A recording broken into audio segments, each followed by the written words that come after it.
Assalamualaikum warahmatullahi wabarakatuh. A'udzu billahi minasy syaithanir rajim. Bismillahirrahmanirrahim. Alhamdulillahi rabbil alamin. Wassalatu wassalamu ala asyrafil anbiya'i wal mursalin.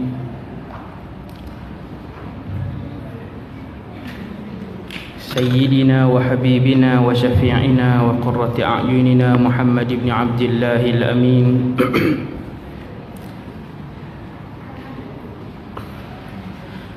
وعلى آله وأصحابه ومن تبعهم بإحسان إلى يوم الدين. ولا حول ولا قوة إلا بالله العلي العظيم. ولا حول ولا قوة إلا بالله العلي العظيم. ولا حول ولا قوة إلا بالله العلي العظيم. أما بعد. Kita baca surah Kahfi ayat 1 hingga 10. A'udzu billahi minasy syaithanir rajim. Bismillahirrahmanirrahim. الحمد لله الذي أنزل على عبده الكتاب ولم يجعل له عوجا قيما لينذر بأسا شديدا من لدنه ويبشر المؤمنين الذين يعملون الصالحات أن لهم أجرا حسنا ماكثين فيه أبدا وينذر الذين قالوا اتخذ الله ولدا ما لهم به من علم ولا لآبائهم كبرت كلمة تخرج من أفواههم إن يقولون إلا كذبا فلعلك باخع نفسك على آثارهم إن لم يؤمنوا بهذا الحديث أسفا إنا جعلنا ما على الأرض زينة لها لنبلوهم أيهم أحسن عملا وإنا لجاعلون ما عليها صعيدا جرزا أم حسبت أن أصحاب الكهف والرقيم كانوا من آياتنا عجبا إذ أوى الفتية إلى الكهف فقالوا ربنا آتنا من لدنك رحمة وهيئ لنا من أمرنا رشدا صدق الله العظيم. صلى الله ربنا على النور المبين أحمد المصطفى سيدي المرسلين. صلى الله ربنا على النور المبين أحمد المصطفى سيدي المرسلين. صلى الله ربنا على النور المبين أحمد المصطفى سيدي المرسلين. Alhamdulillah, syukur kepada Allah Subhanahu wa taala. Sama-sama saya dan kita semua ikhlaskan hati kita menghadiri majlis ilmu kerana Allah, dan kita memohon kepada Allah Subhanahu wa taala untuk memberikan kepada kita redha di dunia dan di akhirat, dan seterusnya memasukkan kita dan ahli keluarga kita ke dalam syurga Firdaus tanpa hisab dan adab, insya-Allah. Hari ini bersama dengan sebuah kisah, iaitu kisah Dzulqarnain dan juga Ya'juj wa Ma'juj. Di dalam Al-Quran ada banyak cerita Maka pengkisahan ini adalah salah satu daripada cara untuk memberikan keinsafan dan pengajaran kepada orang Islam dan orang bukan Islam. Dia bukan untuk kanak-kanak. Kisah bukan sahaja untuk kanak-kanak, tetapi kisah lebih mendatangkan kesan dan penghayatan kepada orang yang mendengarnya, dan dia lebih disukai oleh manusia. Sebab itu ada ratusan kisah di dalam Quran, ratus kisah. Sehingga para ulama karang qasasul Quran. Belilah kitab, ada dalam bahasa Malaysia lagi. Dah ada sekarang. Dulu bahasa Arab. Entah noh, cuma nak kena tengok pengarang. Pengarang yang berdisiplin, yang berpegang dengan orang kata yang ada peraturan lah, ambil hadis yang sahih, yang hasan. Dia tak ambil cerita-cerita masuk dalam tu.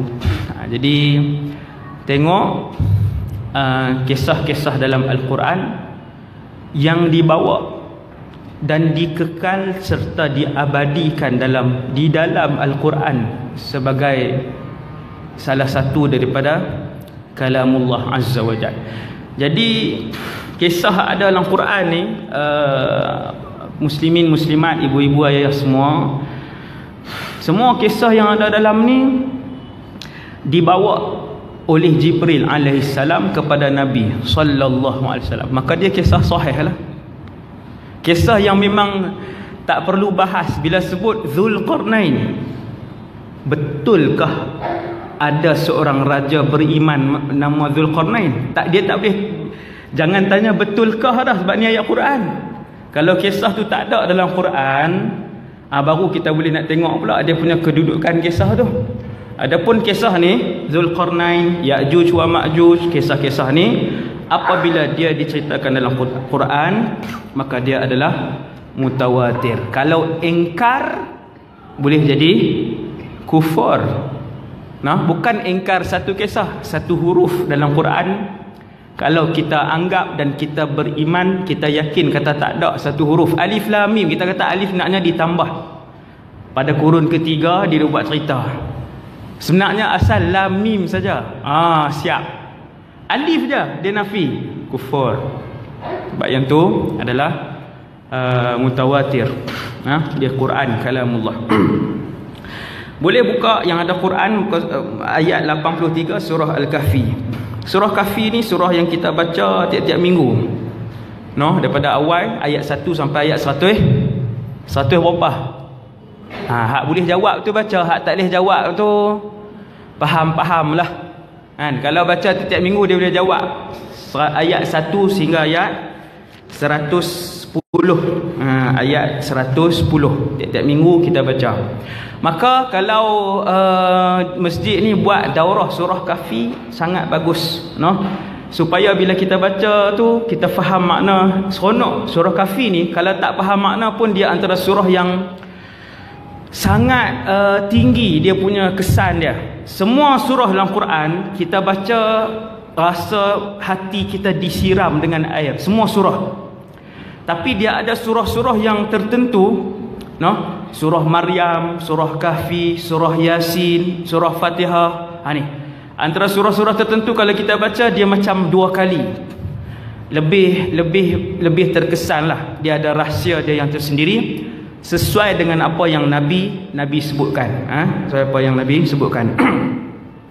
Jadi kisah Zulqarnain dengan Ya'juj Ma'juj ni bermula daripada ayat 83. A'udzubillahi minasyaitonirrajim. Kalau tak ada Quran terjemahan, buka Quran yang ada dalam handphone tuan-tuan.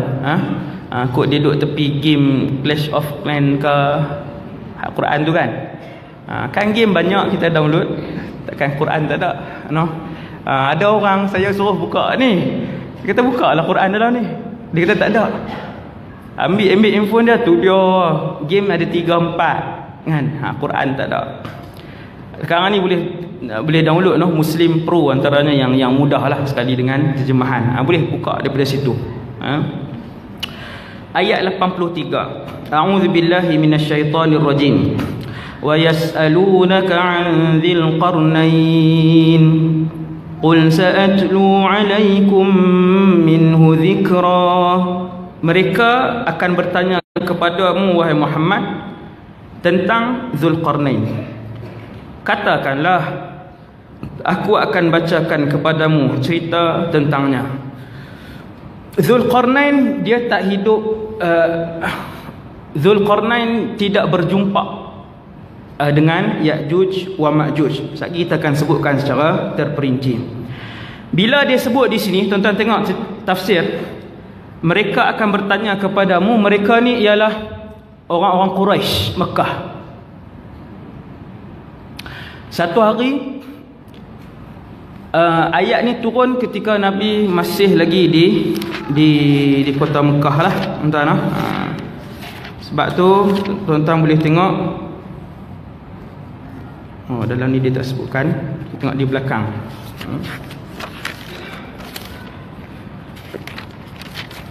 Kita tengok di belakang surah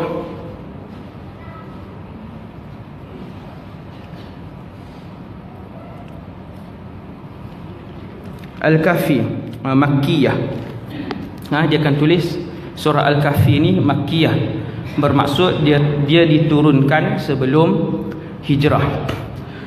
Mereka bertanya kepadamu, iaitu mu tu Nabi Muhammad. Yas'alunaka, ka.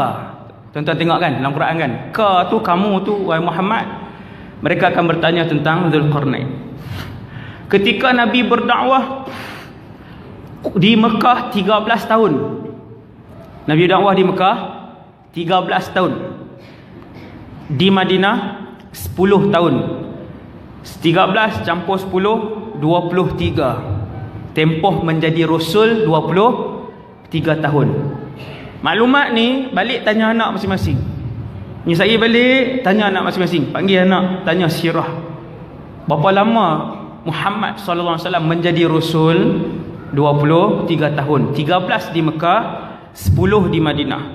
Waktu menjadi Rasul di kota Mekah, segala jenis cacian, segala jenis maki, pukul, tangkap sahabat, seksa, bunuh, berdebat, tawarkan dengan tawaran dunia, wanita, kekayaan, menjadi Raja Mekah dan sebagainya, macam-macam. Kesemuanya tewas. Sampailah mereka mempelakwa kepada Nabi Muhammad macam inilah. Kami sembah Tuhan kamu setahun dan kemudian kita sembah Tuhan kami pula setahun. Nabi kita tidak sama sekali. Okey, tak boleh setahun, 6 bulan. 6 bulan kita sembah Allah, 6 bulan lagi kita sembah berhala-berhala kami. Tak boleh sebulan, tak boleh seminggu, tak boleh sampailah sehari.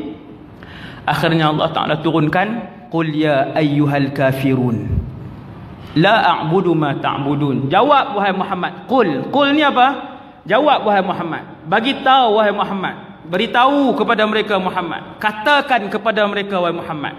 Tu qul, tuan-tuan duk baca tu. Qul huwallahu ahad. Katakan kepada mereka wahai Muhammad, huwallahu ahad. Qul ya ayyuhal kafirun. Apabila mereka menawarkan kepada Nabi untuk sembah sehari, 2 hari, sebulan, setahun, la a'budu ma ta'budun. Aku takkan sembah apa yang kalian sembah. Sampai ayat akhir kali, lakum dinukum waliyadin. Kalian agama kalian, kami agama kami. Tiada kompromi. Jadi Quraisy cuba semua jenis percubaan, tak berjaya. Siapa baca sirah dia boleh tengok bagaimana Quraisy setiap hari mereka akan cipta senjata apa untuk menghancurkan perjuangan dakwah yang dibawa oleh Rasulullah. Tiap-tiap hari, setiap hari. Sampai satu hari Quraisy kata macam ni, kita pergi jumpa dengan ulama-ulama Yahudi dan Nasrani. Tanya ulama Yahudi dan Nasrani soalan-soalan yang Muhammad tak boleh jawab. Ataupun kita tanya mereka, ulama-ulama ni, apa kita nak tanya Muhammad? Kenapa pemimpin Quraisy kata kita kena pergi? Sebab di Mekah tak ada orang Yahudi dan Nasrani. Tak ada. Kalau ada pun tersangat ganjil. Seperti Waraqah ibn Naufal. sepupu kepada Sayyidatina Khadijah bintu Khuwailid. Dia ni menghafal Taurat dan Injil. Dia duduk di Mekah, tapi jarang sangat. Kemudian tak ada dah ulama-ulama Yahudi Nasrani, tak ada di kota Mekah, kena pergi Madinah. Maka 2-3 orang pemimpin Quraisy di Madinah jumpa ulama-ulama Yahudi dan Kristian, Nasara, tanya, kami nak buat macam mana dengan Muhammad ni? Lalu ulama-ulama Kristian dan Yahudi kata, tanya kepada Muhammad. 3 soalan yang terdapat di dalam kitab Taurat dan Injil, hanya para nabi mengetahuinya. Ini benda yang menarik. Hadis-hadis ni yang menarik. Daripada sini, daripada hadis-hadis sahih ni, kita dapat tahu tentang beberapa isi kandungan Taurat dan Injil yang sama dengan Quran. Yang sama dengan Quran. Antaranya yang ni, hadis ni. Dan banyaklah lagi. Yang tu boleh buat tajuk ceramah. Kandungan Taurat dan Injil yang sama dengan Quran berdasarkan hadis sahih. Tajuk tu. Jadi mereka pergi jumpa dengan ulama-ulama Kristian Yahudi ni. Apa kami nak tanya? Maka ulama Yahudi dan Kristian kata, ada 3 soalan hanya Rasul saja yang mengetahui. Kalau dia boleh jawab, fahuwa nabiyyun mursal, maka dia pasti seorang nabi. Tetapi kalau dia tak boleh jawab, Muhammad tak boleh jawab, fahuwa rajulun yataqawwal, maka dia lelaki yang suka reka perkataan, suka reka cerita. Tanya Muhammad soalan pertama, an malikin tawaf, seorang raja yang berlegar-legar daripada barat ke timur dengan kerajaannya. Tanya soalan kedua kepada Muhammad, fityatin da'u fi zamanil awal, sekumpulan anak remaja yang hilang dulu ni, Ashabul Kahfi lah, kan duduk dalam gua tu lama. Dan yang ketiga, tanya Muhammad tentang ruh. Tuan-tuan, kumpulan musyrikin Mekah ni, pemimpin, menteri-menteri Mekah ni seronok lah, dapat buah, orang panggil buah pukul maut ni. Siaplah Muhammad lepas ni. Dalam keadaan ketika pemimpin Quraisy balik, perasaan mereka berbelah bagi, Muhammad ini Rasul ataupun tidak. Dalam masa yang sama, ulama-ulama Kristian dan Yahudi tahu Muhammad itulah Rasul. Dua keadaan tak sama. Ketika orang-orang Yahudi, ulama Yahudi suruh tanya 3 soalan ini, dalam keadaan mereka begitu yakin, tak boleh tolak, Muhammad sebenarnya dialah Rasul dan Nabi. Sebab apa? Sebab dalam kitab Taurat dan Injil diperincikan watak dan peribadi Rasul akhir zaman lebih banyak perinciannya daripada kamu mengenali anak kamu sendiri.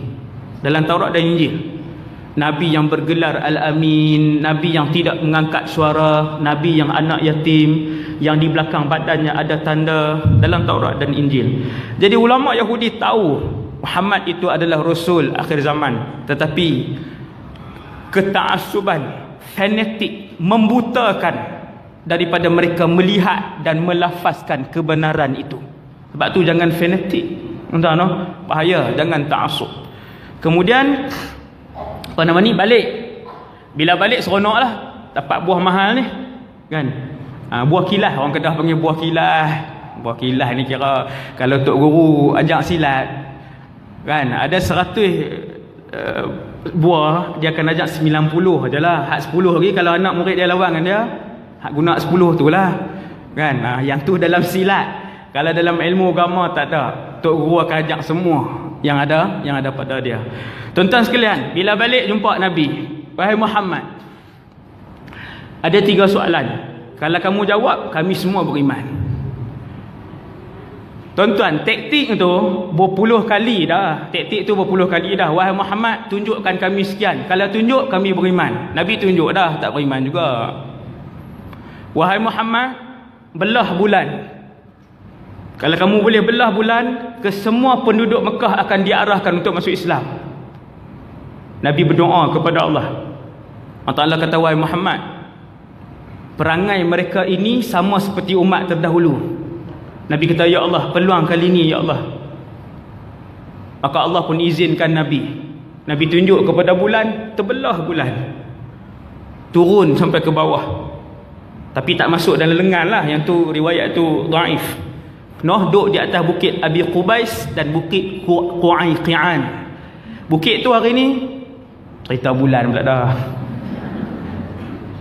Tu tak habis lagi kan. Bukit tu hari ni kalau pergi umrah, bukit hak keliling Kaabah tu, satu hak ada terowong tu dekat dengan istana.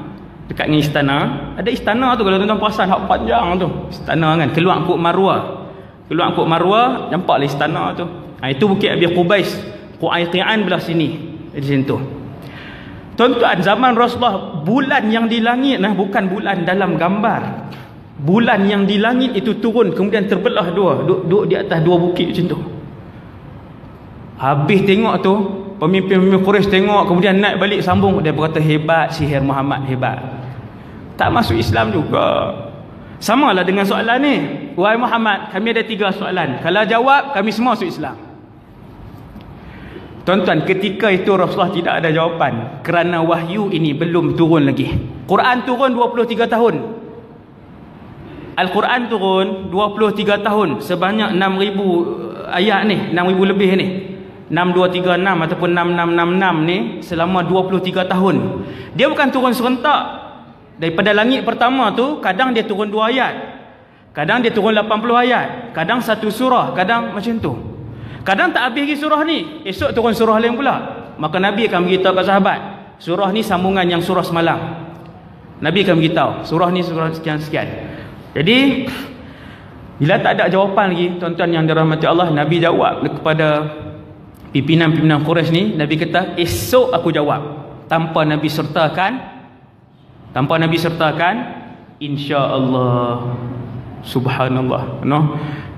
Kita pun sama juga, sebut insya-Allah. Jadi Nabi dengan penuh keyakinan, dengan penuh harapan. Wahyu kan selalu, lepas tu wahyu Jibril selalu turun. Wahyu ni berhenti selepas wahyu pertama sahaja. Waktu Nabi turun daripada Gua Hira tu, dapat Iqra di atas tu, dapat Iqra, kemudian fataral wahyu terhenti. Ulama khilaf lah, 3 hari, ada yang berapa bulan, lama wahyu berhenti. Selepas itu wahyu turun untuk yang kali yang kedua, ketiga, keempat, kelima, teruslah wahyu. Dia tak ada dah sampai sebulan 2 bulan, tak ada dah. Tuan-tuan, cuma Allah Subhanahu Wa Taala menegur satu sudut yang halus dalam kehidupan Rasulullah. Bila Nabi kata esok aku akan jawab, tak salah tuan-tuan. Cuma Nabi tak sebut sebagai adabnya, insya-Allah, kalau Allah kehendaki. Tuan-tuan yang dirahmati Allah, sepanjang hari wahyu tak turun. 3 soalan tak ada jawapan. Keesokan hari pemimpin Quraisy datang, sampai depan rumah, wahai Muhammad, mana jawapan? Tuan-tuan, macam mana tuan-tuan? Kita nak garu di mana? Garu tempat tak kata ya? Kita lah, kan kita. Macam ni, nak jawab apa ni? Wahyu tak turun. Esok aku beri jawapan. Kita menghadapi cabaran. Waktu tu Rasulullah menghadapi cabaran dari sebuah kerajaan.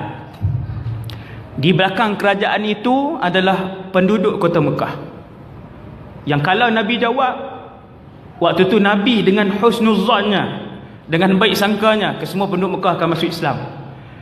Seharian Nabi tunggu. Hari kedua seharian Nabi tunggu. Bayang tengok, seharian. Kita nak jumpa orang ni, kawan kita kata esok aku beri jawapan, esok aku beri jawapan. Tak ada jawapan. Dia ni penakut ni, dia ni penipu. Keluar macam-macam dah dalam status Facebook, semua keluar dah. Oh, dia menipu. Esok kita pergi lagi, kita tekak gambar ya? Jangan lupa tau, rakam sikit. Hari ketiga pergi, wahai Muhammad, mana jawapan? Esok aku berikan jawapan. Cakap gambar, apa semua, rakam sikit suara. Yang tu lagi best, nak buat fitnah kan. Zaman hari ni, masuk dalam status apa semua. Masih menipu. Kita masih dikencing hidup-hidup. Ayat maksiat, ayat dosa banyak tuan-tuan hari ni. Jadi berlanjutan sehingga 15 hari. Bayang tengok macam mana Nabi menanggung hari-hari. Bagaimana menunggu sehari 24 jam tu, betapa lama dan betapa resahnya. Orang duduk situasi ni dia tahu. Tunggu lama.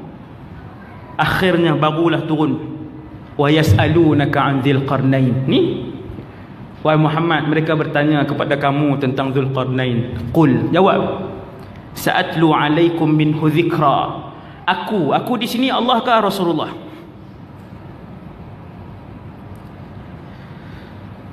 Aku di sini Allah ke Rasulullah? Wahai Muhammad, bagi tahu. Sa'atlu, Rasulullah lah aku. Maksudnya Allah suruh Nabi jawab, aku akan bagi tahu sebahagian daripada cerita Dzulqarnain. Nabi pun mula waktu tu memberikan jawapan tentang Dzulqarnain. Jawapan yang kedua ialah berkaitan dengan pemuda-pemuda beriman. Pemuda no, masya-Allah kan. Pemuda beriman, hebat depa. Walaupun tak payahlah lagi masuk cerita tu pula. Dan kemudian yang ketiga, wa yas'alunaka 'anir ruh. Qulir ruhu min amri rabbi. Wahai Muhammad, ruh adalah rahsia Tuhan. Tak ada siapa tahu ruh. No? Kita pun bila kita akan tahu tentang roh, ketika hari kita dikeluarkan oleh malaikat maut daripada tubuh badan kita, lalu diletakkan roh di atas tangannya. Fi yadihi, Nabi kata dia letak roh atas tangan dia. Waktu tu kita nampak roh. Hak selama ni nah, Allahu Akbar. Macam benda macam-macam lah yang akan kita tengok.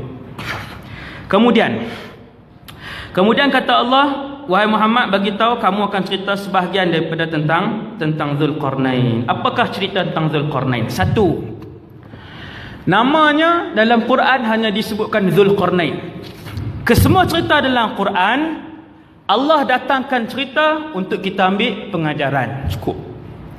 Dia lahir di mana, kalau menengah tang mana, ambil PhD apa, tak ada PhD ke ada, ceramah banyak ke, masuk TV ke dah. Hak tu tak payah tahu tuan-tuan. Keseluruhan cerita dalam Al-Quran adalah untuk diambil ibrah ataupun pengajaran. Cukup kita tahu apa orang tu lakukan dan apakah balasan Allah kepadanya. Selesai. Sebab tu kita tak tahu bahkan nama dia yang betul tak ada siapa tahu. Dzulqarnain. Sehingga kan bila sahabat tanya, ya Rasulullah, akana nabiyan am wali? Apakah Dzulqarnain ni nabi, rasul ataupun dia seorang wali, orang soleh? Waliullah, orang soleh? Nabi kata, aku pun tidak mengetahui apakah dia nabi ataupun dia seorang wali. Maksudnya di situ khilaf. Yang ijma' apa?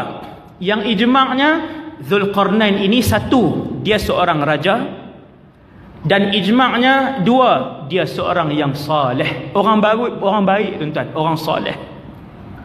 Tuan-tuan ingat senang nak sampai tahap seorang saleh? Allahu Akbar. Satu orang yang saleh, yang disayangi oleh Allah, bukan calang-calang orang kita nak sebut.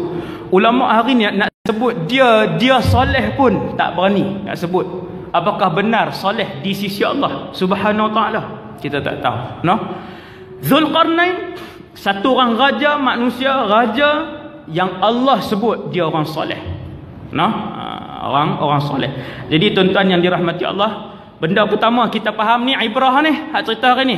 Ini pengajaran dia nombor satu antara pengajaran yang besar yang kita dapat daripada ayat pertama ni. Bila Allah sebut wa yas'alunaka 'an dzil qarnain, kata para ulama tafsir, apabila kamu melihat Allah mengabadikan sesuatu nama ataupun sesuatu sosok tubuh seseorang di dalam Al-Quran, maka ketahuilah orang itu sama ada terlalu hebat ataupun terlalu jahat. Yang biasa-biasa macam kita ni tak ada. Nah, hak kadang baca Quran sejuzuk, kadang 3 muka, kadang sedekah 50, kadang RM5. Ni hak biasa-biasa ni tak ada dalam Quran. Kata para ulama tafsir, di dalam Quran apabila kalian jumpa satu nama, sama ada dia ni sangat hebat ataupun orang biasa.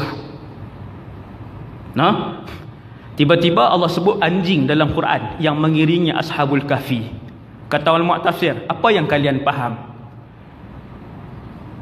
apabila Allah menyebut beberapa kali anjing yang mengiringi Ashabul Kahfi, dan sedangkan anjing itu bukan anjing peliharaan mereka, para ulama kata itulah hebatnya apabila bersahabat dengan orang-orang saleh. Dia pun dapat kedudukan tersebut. Kerana apa? Kerana bersahabat dengan orang saleh.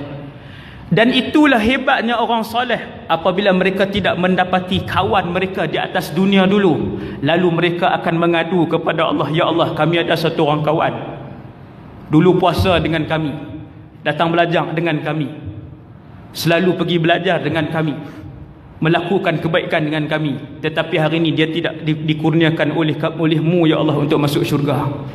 Lalu Allah perintahkan dengan syafaat kawan-kawan soleh ni untuk dikeluarkan kawan hak duk dalam neraka tadi. Suhbatu as-salihin, berkawan rapat, bergaul mesra dengan orang soleh. Entah ni tajuk orang soleh. Zulqarnain, seorang raja yang soleh.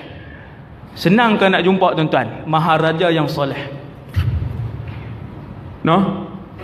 Ada ratusan raja Islam hari ni, senang jumpa ke seorang raja yang soleh? Jadi Zulqarnain pula dah raja soleh pula. Berapa banyak kekayaan dia, pemerintahan dia daripada barat ke timur. Dalam sejarah Islam ada 4 orang lelaki yang memerintah barat ke timur, 2 Islam dan 2 tidak Islam. Dalam sejarah Islam, dalam sejarah manusia ada 4 lelaki yang memerintah daripada barat ke timur. 2 Islam, Nabi Sulaiman alaihissalam dan juga Zulqarnain ni. Dan 2 yang tidak Islam, Namrud dan juga Bukhtanasar. Yang ni ulama sejarah sebut. Saya tak nampak pula Bukhtanasar ni, saya tak pernah tengok cerita tentang hidup dia, saya pun tak tahu. Cuma pernah dengar Bukhtanasar. Bahasa Inggeris nama disebut macam mana saya tak tahulah. Jadi 2 yang Islam yang pemerintahannya barat ke timur, Nabi Sulaiman dan juga ni tuan kisah pada tengah hari ni, iaitulah Zulqarnain. Tuan-tuan bayang tengok, manusia apabila bertambah ilmunya, sebahagian mereka akan bertambah takaburnya. Sebahagian kecil ke sebahagian besar? Sebahagian besar. Manusia apabila bertambah populariti dan pangkatnya, maka bertambahlah takaburnya. Kebanyakan manusia apabila bertambah kekayaannya, maka bertambah jauhlah dia daripada Allah dan bertambahlah takaburnya. Tuan-tuan, bila tambah popular, bila tambah pangkat, bila tambah harta, bila makin segak, bila makin kacak, majoriti manusia lebih jauh daripada Allah dan tambah takaburnya. Maka begitu sekali hebat Zulqarnain dalam keadaan Allah menjadikan dia seorang raja yang pemerintahannya daripada barat ke timur, mengekalkan dia sebagai seorang yang saleh di atas muka bumi Allah ketika itu. Sehingga ulama kata dia, sebahagian ulama kata dia ni seorang nabi, tetapi nabi yang bertakwa kepada Allah. Bukan senang tuan-tuan. Berapa banyak kita tengok orang makin alim, makin takabur dia bercakap. Wal a'yadzu billah. Sebab tu dalam syurga Nabi sebut apa dia? Aktsaru ahlil jannah, kebanyakan ahli syurga. Orang kaya ke orang miskin? Orang miskin. Jaga-jaga orang kaya. Jaga-jaga orang kaya. Tunjuk ke saya sekali lah. Betul. Aktsaru ahlil jannah, kebanyakan. Rasulullah sebut, aku melihat kebanyakan penduduk syurga adalah di kalangan miskin-miskin yang tidak dikenali oleh orang. Miskin semua. Sebab apa? Sebab si kaya ni makin tambah duit dia, makin banyak duit dia, makin takabur dia dengan Allah. Wal a'yadzu billah. Jadi hati-hati. Kuota kita semakin kecil kan. Tuan-tuan yang dirahmati Allah sekalian, itu Zulqarnain. Subhanallah. Sebab tu bila baca Quran, salafus soleh dulu bila baca Quran dia bahagikan kepada 2 sebahagian mereka. Bacaan yang harian 5 juzuk, kemudian bacaan tadabbur. Bacaan tadabbur ni tak banyak. Saya tak ingat dah ada seorang salafus soleh baca kan, saya baca banyak semua, ada seorang salafus soleh dia bahagikan 2. Bacaan biasa, tartil, yang banyak ni 5 juzuk khatam, 3 juzuk khatam gitu. Dan ada satu lagi jenis bacaan, iaitulah bacaan tadabbur. Apa bacaan tadabbur? Bacaan sambil menimbulkan perasaan takut kepada siksa, menimbulkan perasaan mengharapkan pengampunan dan redha Allah. Bacaan yang menimbulkan pengajaran dan keinsafan. Itu bacaan tadabbur. Bila kita baca wa yas'alunaka 'an dzil qarnain, seorang raja yang bertakwa. Tuan-tuan, orang yang faham tafsir ni dia berhenti lama. Subhanallah, mulut dia subhanallah.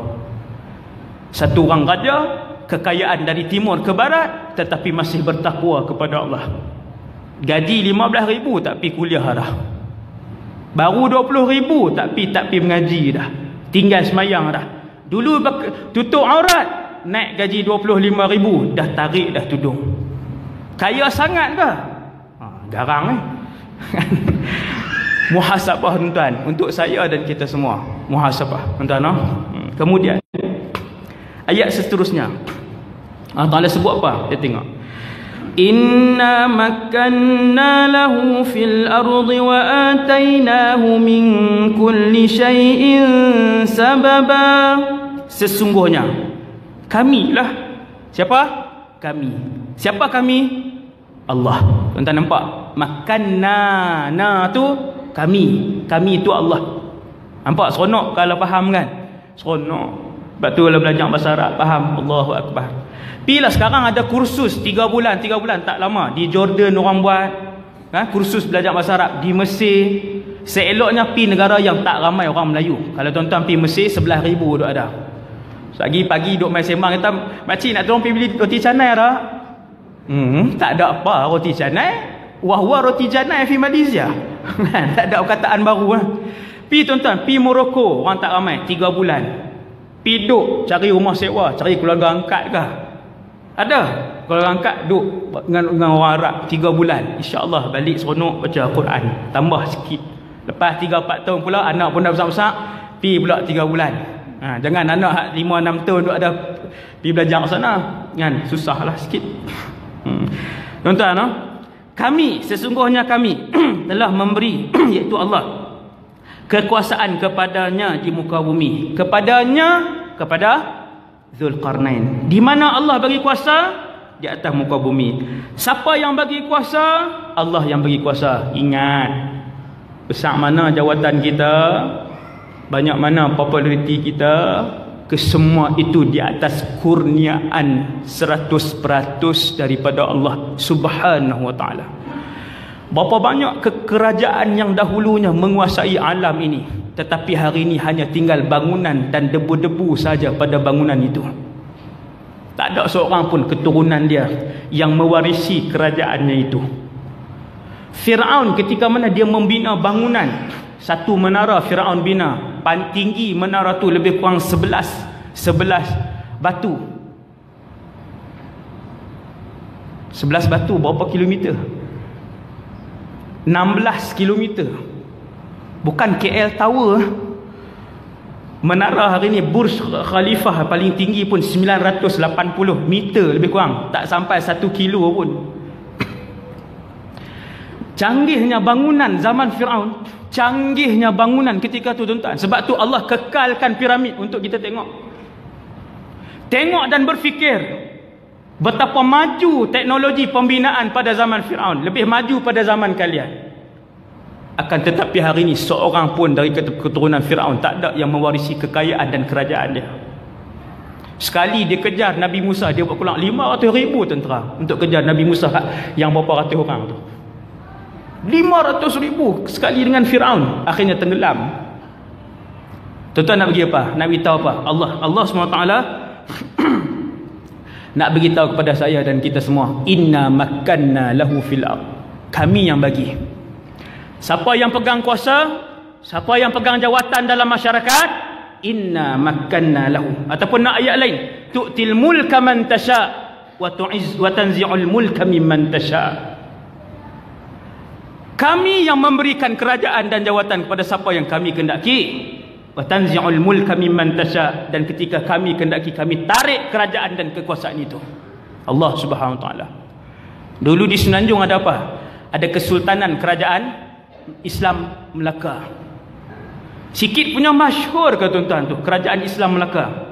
Ada undang-undang Islam tuan-tuan, undang-undang berkanun, ada hudud, dah ada ta'zir, ada buku dah pada zaman tu. Dah ulama zaman tu dah karang dah undang-undang dan sebagainya. Surat-surat daripada kerajaan Melaka sampai ke Jepun sana. Kerajaan Jepun hantar surat tu, dia photostate berapa line surat tu dihantar ke sini. Subhanallah. Besar kerajaan tu. Kuat kerajaan ketika itu. Kaya kerajaan ketika tu. Hari ni tuan-tuan, Melaka sultan pun dah habis dah. Cuba tengok. Punya gemilang pada zaman itu. Kita kalau hidup pada zaman tu kita kata, "Hai, yang ni kerajaan ni takkan hilang lah." Seperti mana kita duk ulang hari ni, takkan hilang Melayu di dunia. Tak hilang ke? Wallahu alam. Hari ni baru 50 tahun. Selepas 300 tahun masih ada lagi kerajaan Melaka apa semua kan. Subhanallah, kerajaan yang hebat. Kerajaan Kedah tua sama, kerajaan yang hebat. Kerajaan Islam di Terengganu tak ada juga. Tu'til mulka man tasha wa tanzi'ul mulka mimman tasha. Siapa yang bagi? Allah. Siapa yang memilih Zulkarnain untuk menjadi raja yang memerintah dari barat ke timur? Inna makkanna lahu fil ard. Kami, kata Allah. Nampak tuan-tuan? Insaf kita. Kita tengok Allahu Akbar. Betul-betul atas pilihan Allah. Kalau Tuhan tarik, esok hilang kerajaan tu. Esok hilang kerajaan tu. Nah, okey, kemudian dan kami telah memberikan kepadanya nya tu Zulkarnain jalan untuk mencapai segala sesuatu. Tuan-tuan yang dirahmati Allah, kerajaan Zulkarnain ni dia ada seluruh kelengkapan. Mereka ada kekuatan keuangan, mereka ada jumlah tentera yang besar, kawasan pentadbiran mereka luas. Sebab tu sekejap lagi kita tengok 3 journey, 3 rahilat, 3 perjalanan Zulkarnain bila dia bawa bala tentera dia bersama keseluruhan pakar-pakar yang dia miliki, keseluruhan ulama-ulama yang ada dalam kerajaan dia akan bawa berjalan sekali. Bila dia sampai satu tempat, orang di tempat tu kata apa? Qulna ya Zulkarnain. Dia perkenal dia. Wahai Zulkarnain. Kerana itu kawasan jajahan dan pemerintahannya barat ke timur. Kata Allah, kerajaan Zulkarnain mempunyai seluruh kelengkapan. Tentera dia yang paling kuat, ekonomi dia yang paling kukuh, duit dia yang paling banyak, perbahandaraan negara dia yang paling banyak. Ini maksud dia min kulli syai'in sababa. Kami berikan kepadanya ke semua kemampuan itu. Fa'atba'a sababa. Maka dia menggunakan ke semua kemampuan tersebut. Ayat 86. Saya baca terus terjemahan dia, ataupun kita tengok supaya ibu-ibu ayah-ayah balik bila baca surah Kahfi seronok kita tengok ni. Hatta idza balagha maghribasy syamsi wajadaha taghrubu fi 'ainin hami'atin wa wajada 'indaha qauman. Qulna, tengok dia panggil apa? Ya Dzal Qarnain, imma an tu'adziba wa imma an tattakhidha fihim husna.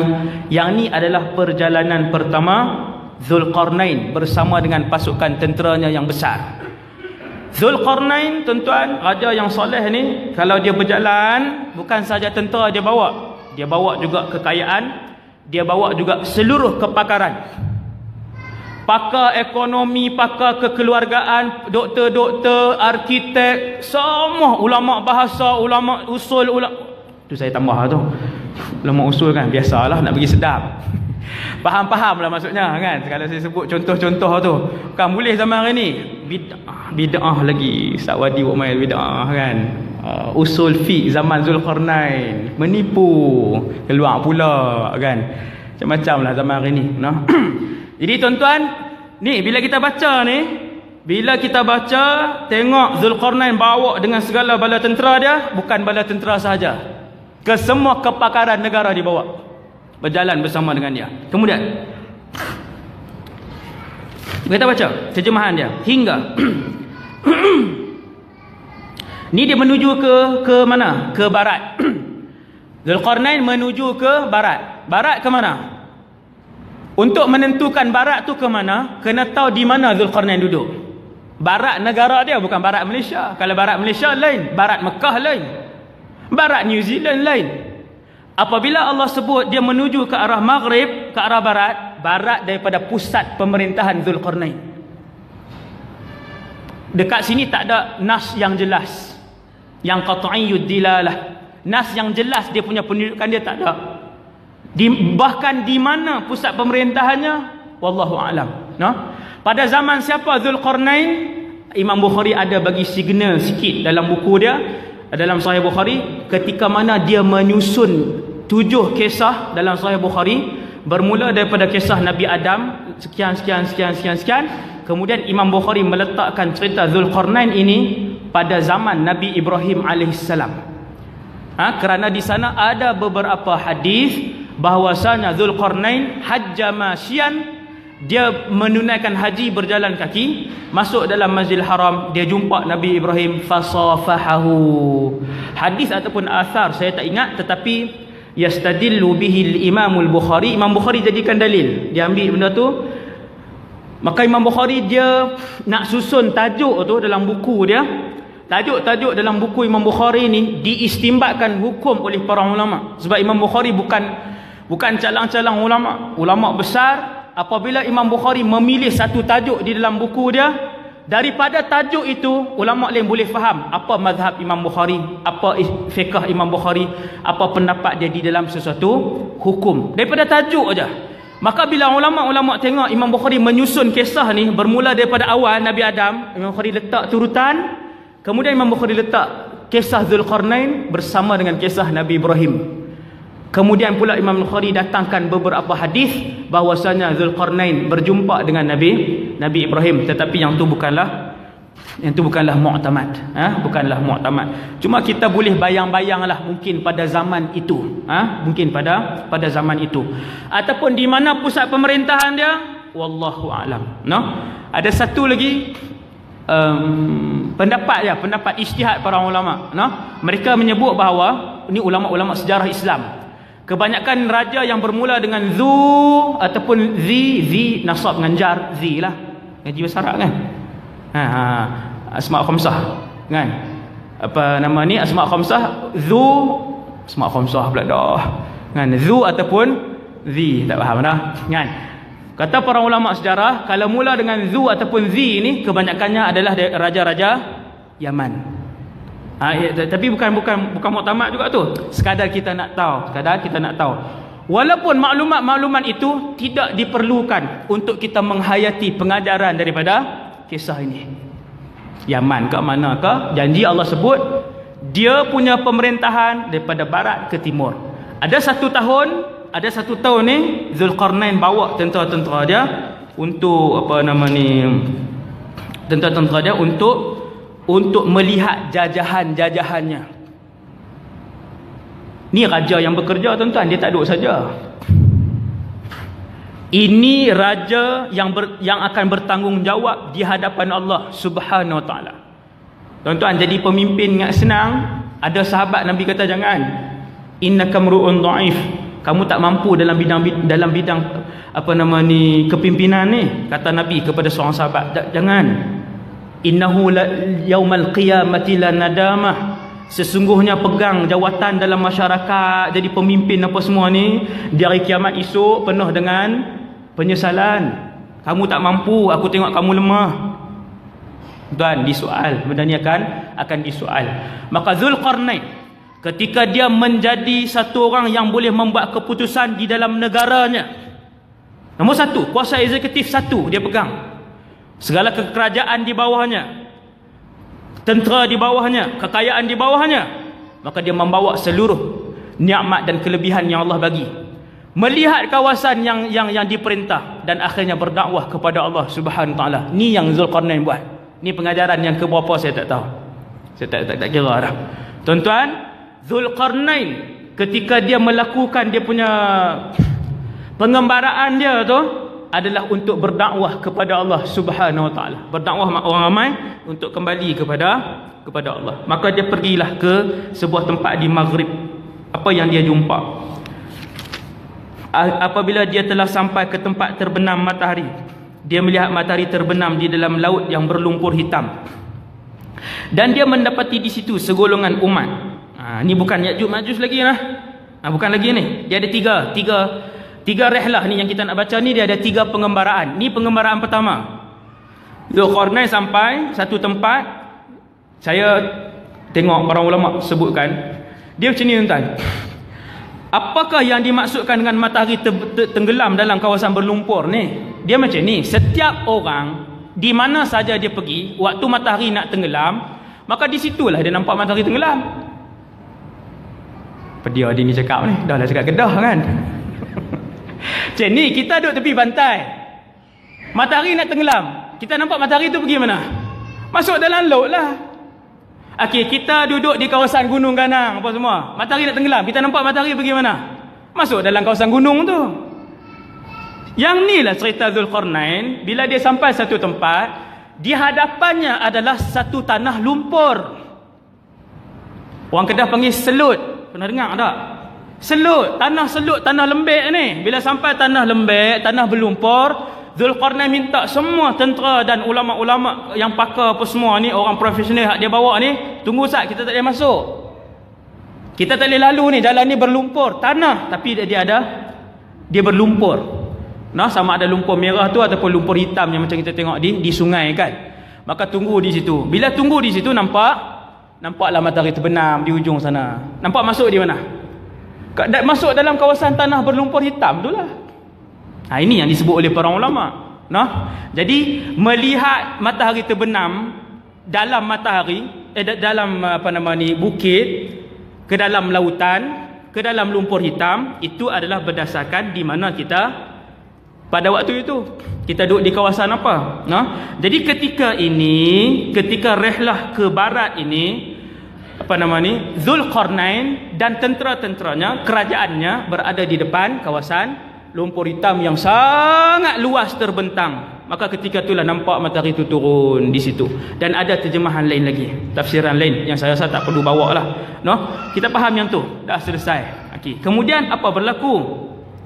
Maka jumpalah di situ satu kawasan penempatan yang besar. Di situ adalah berapa kampung apa semua. Maka pasukan Zulkarnain pun kata, qulna, kami berkata, hai Zulkarnain, kamu boleh menyiksa atau boleh berbuat kebaikan terhadap mereka. Siapa dia mereka ni? Orang yang Zulkarnain jumpa beberapa kampung yang ada di situ. Ramailah penduduk dia. Apabila satu orang raja dia raja ni dia ada pilihan untuk masuk bunuh semua, untuk masuk tawan semua, untuk masuk jadikan hamba abdi, ataupun untuk masuk sebarkan Islam. Tengok apa Raja Saleh ni jawab. Ayat 87. Qala amma man zalama fasawfa nu'adzibuh. Adapun orang yang zalim, maka kami kelak akan mengazabnya. Thumma yuraddu ila rabbih fayu'adzibuhu 'adzaban nukra. Apa jawab Zulkarnain? Bila Zulkarnain masuk ke barat ni, satu tempat yang luas, kampung apa semua, orang tanya, wahai Zulkarnain, kita nak buat apa pada penduduk kampung ni? Kita ada pilihan. Zulkarnain kata, siapa-siapa yang ada buat salah, buat jahat, buat zalim dekat orang lain, ada rungutan kejahatan yang dilakukan oleh kelompok manakah, panggil, kita adili mereka, kita kembalikan hak kepada orang yang dizalimi. Dan kemudian dia dikembalikan kepada Tuhannya. Dan sesiapa yang orang kata yang tidak sempat diadili sebagainya, selepas dia meninggal nanti, maka Allah pula yang akan mengazabnya. Tuan faham tak ni? Saya tak boleh kontrol dah bahasa ni, macam tu je lah.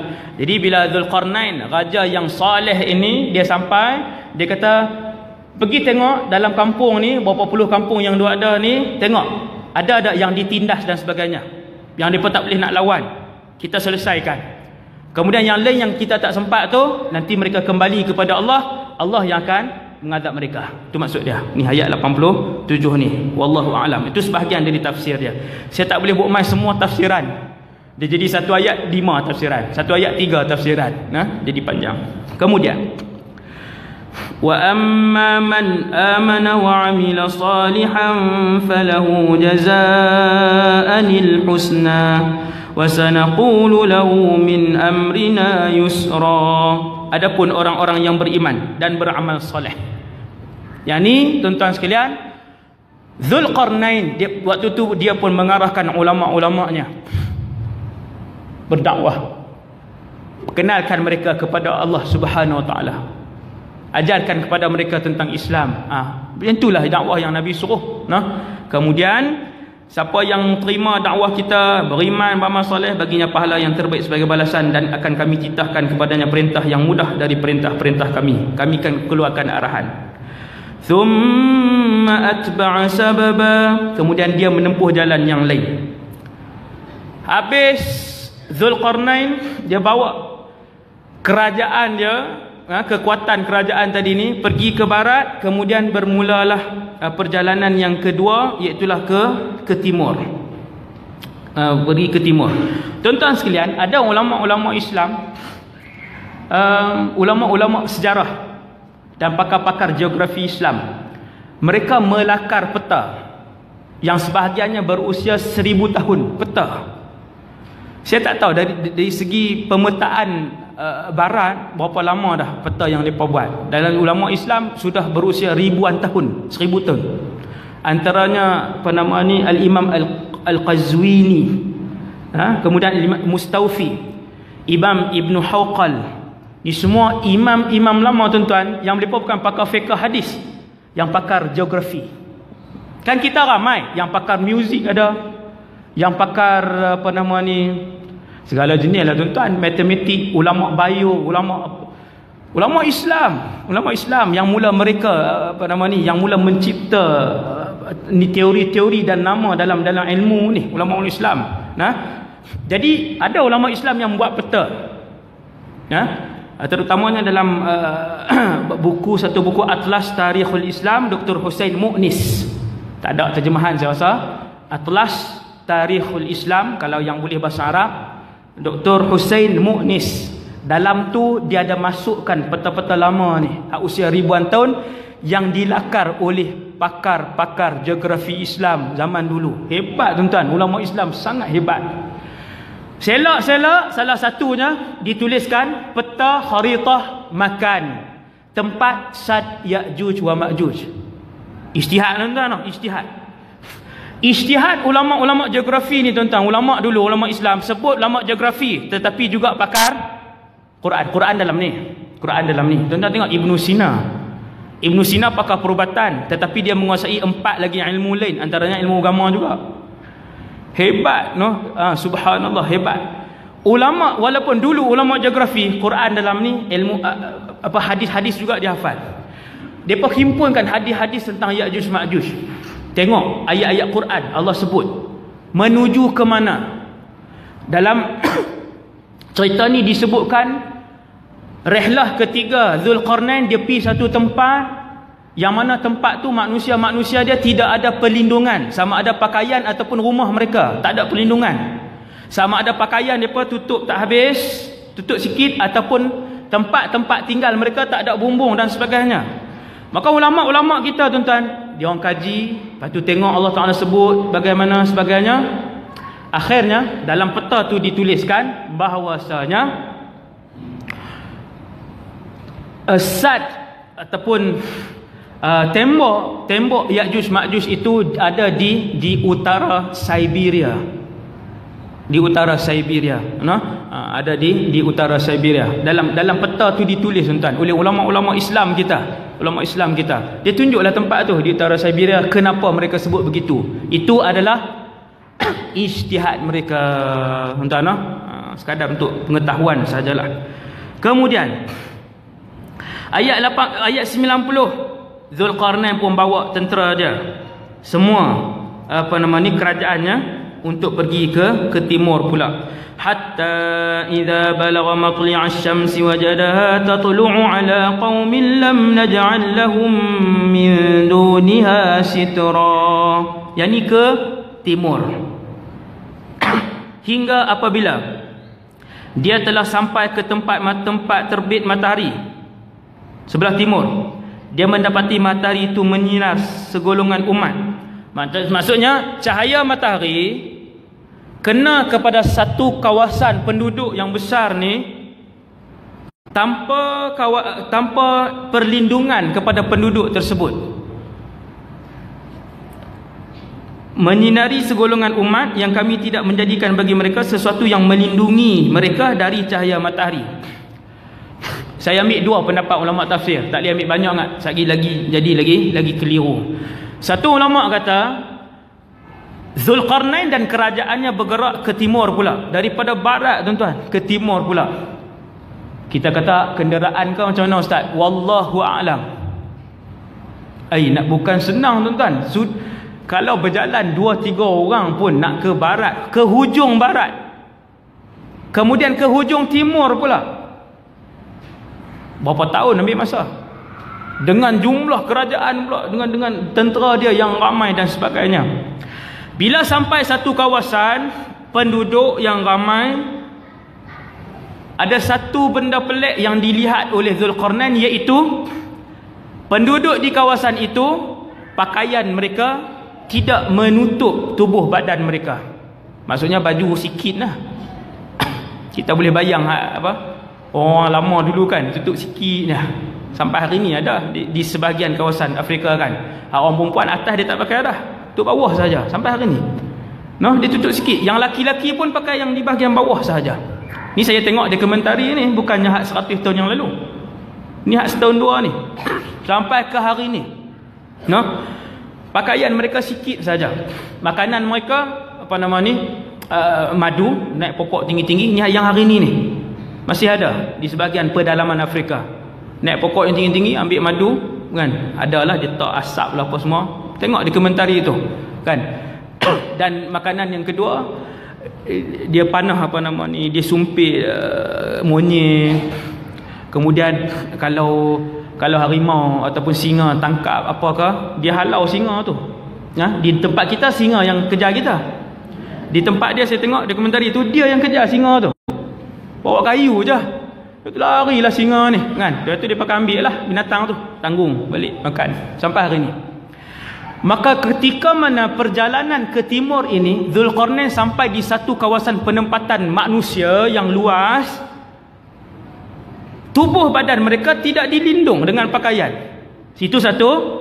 Yang kedua, ditafsirkan oleh para ulama, tempat tinggal mereka dia jadi macam kemah kosong macam tu je. Kemah macam tu, duduk atas tidak ditutup.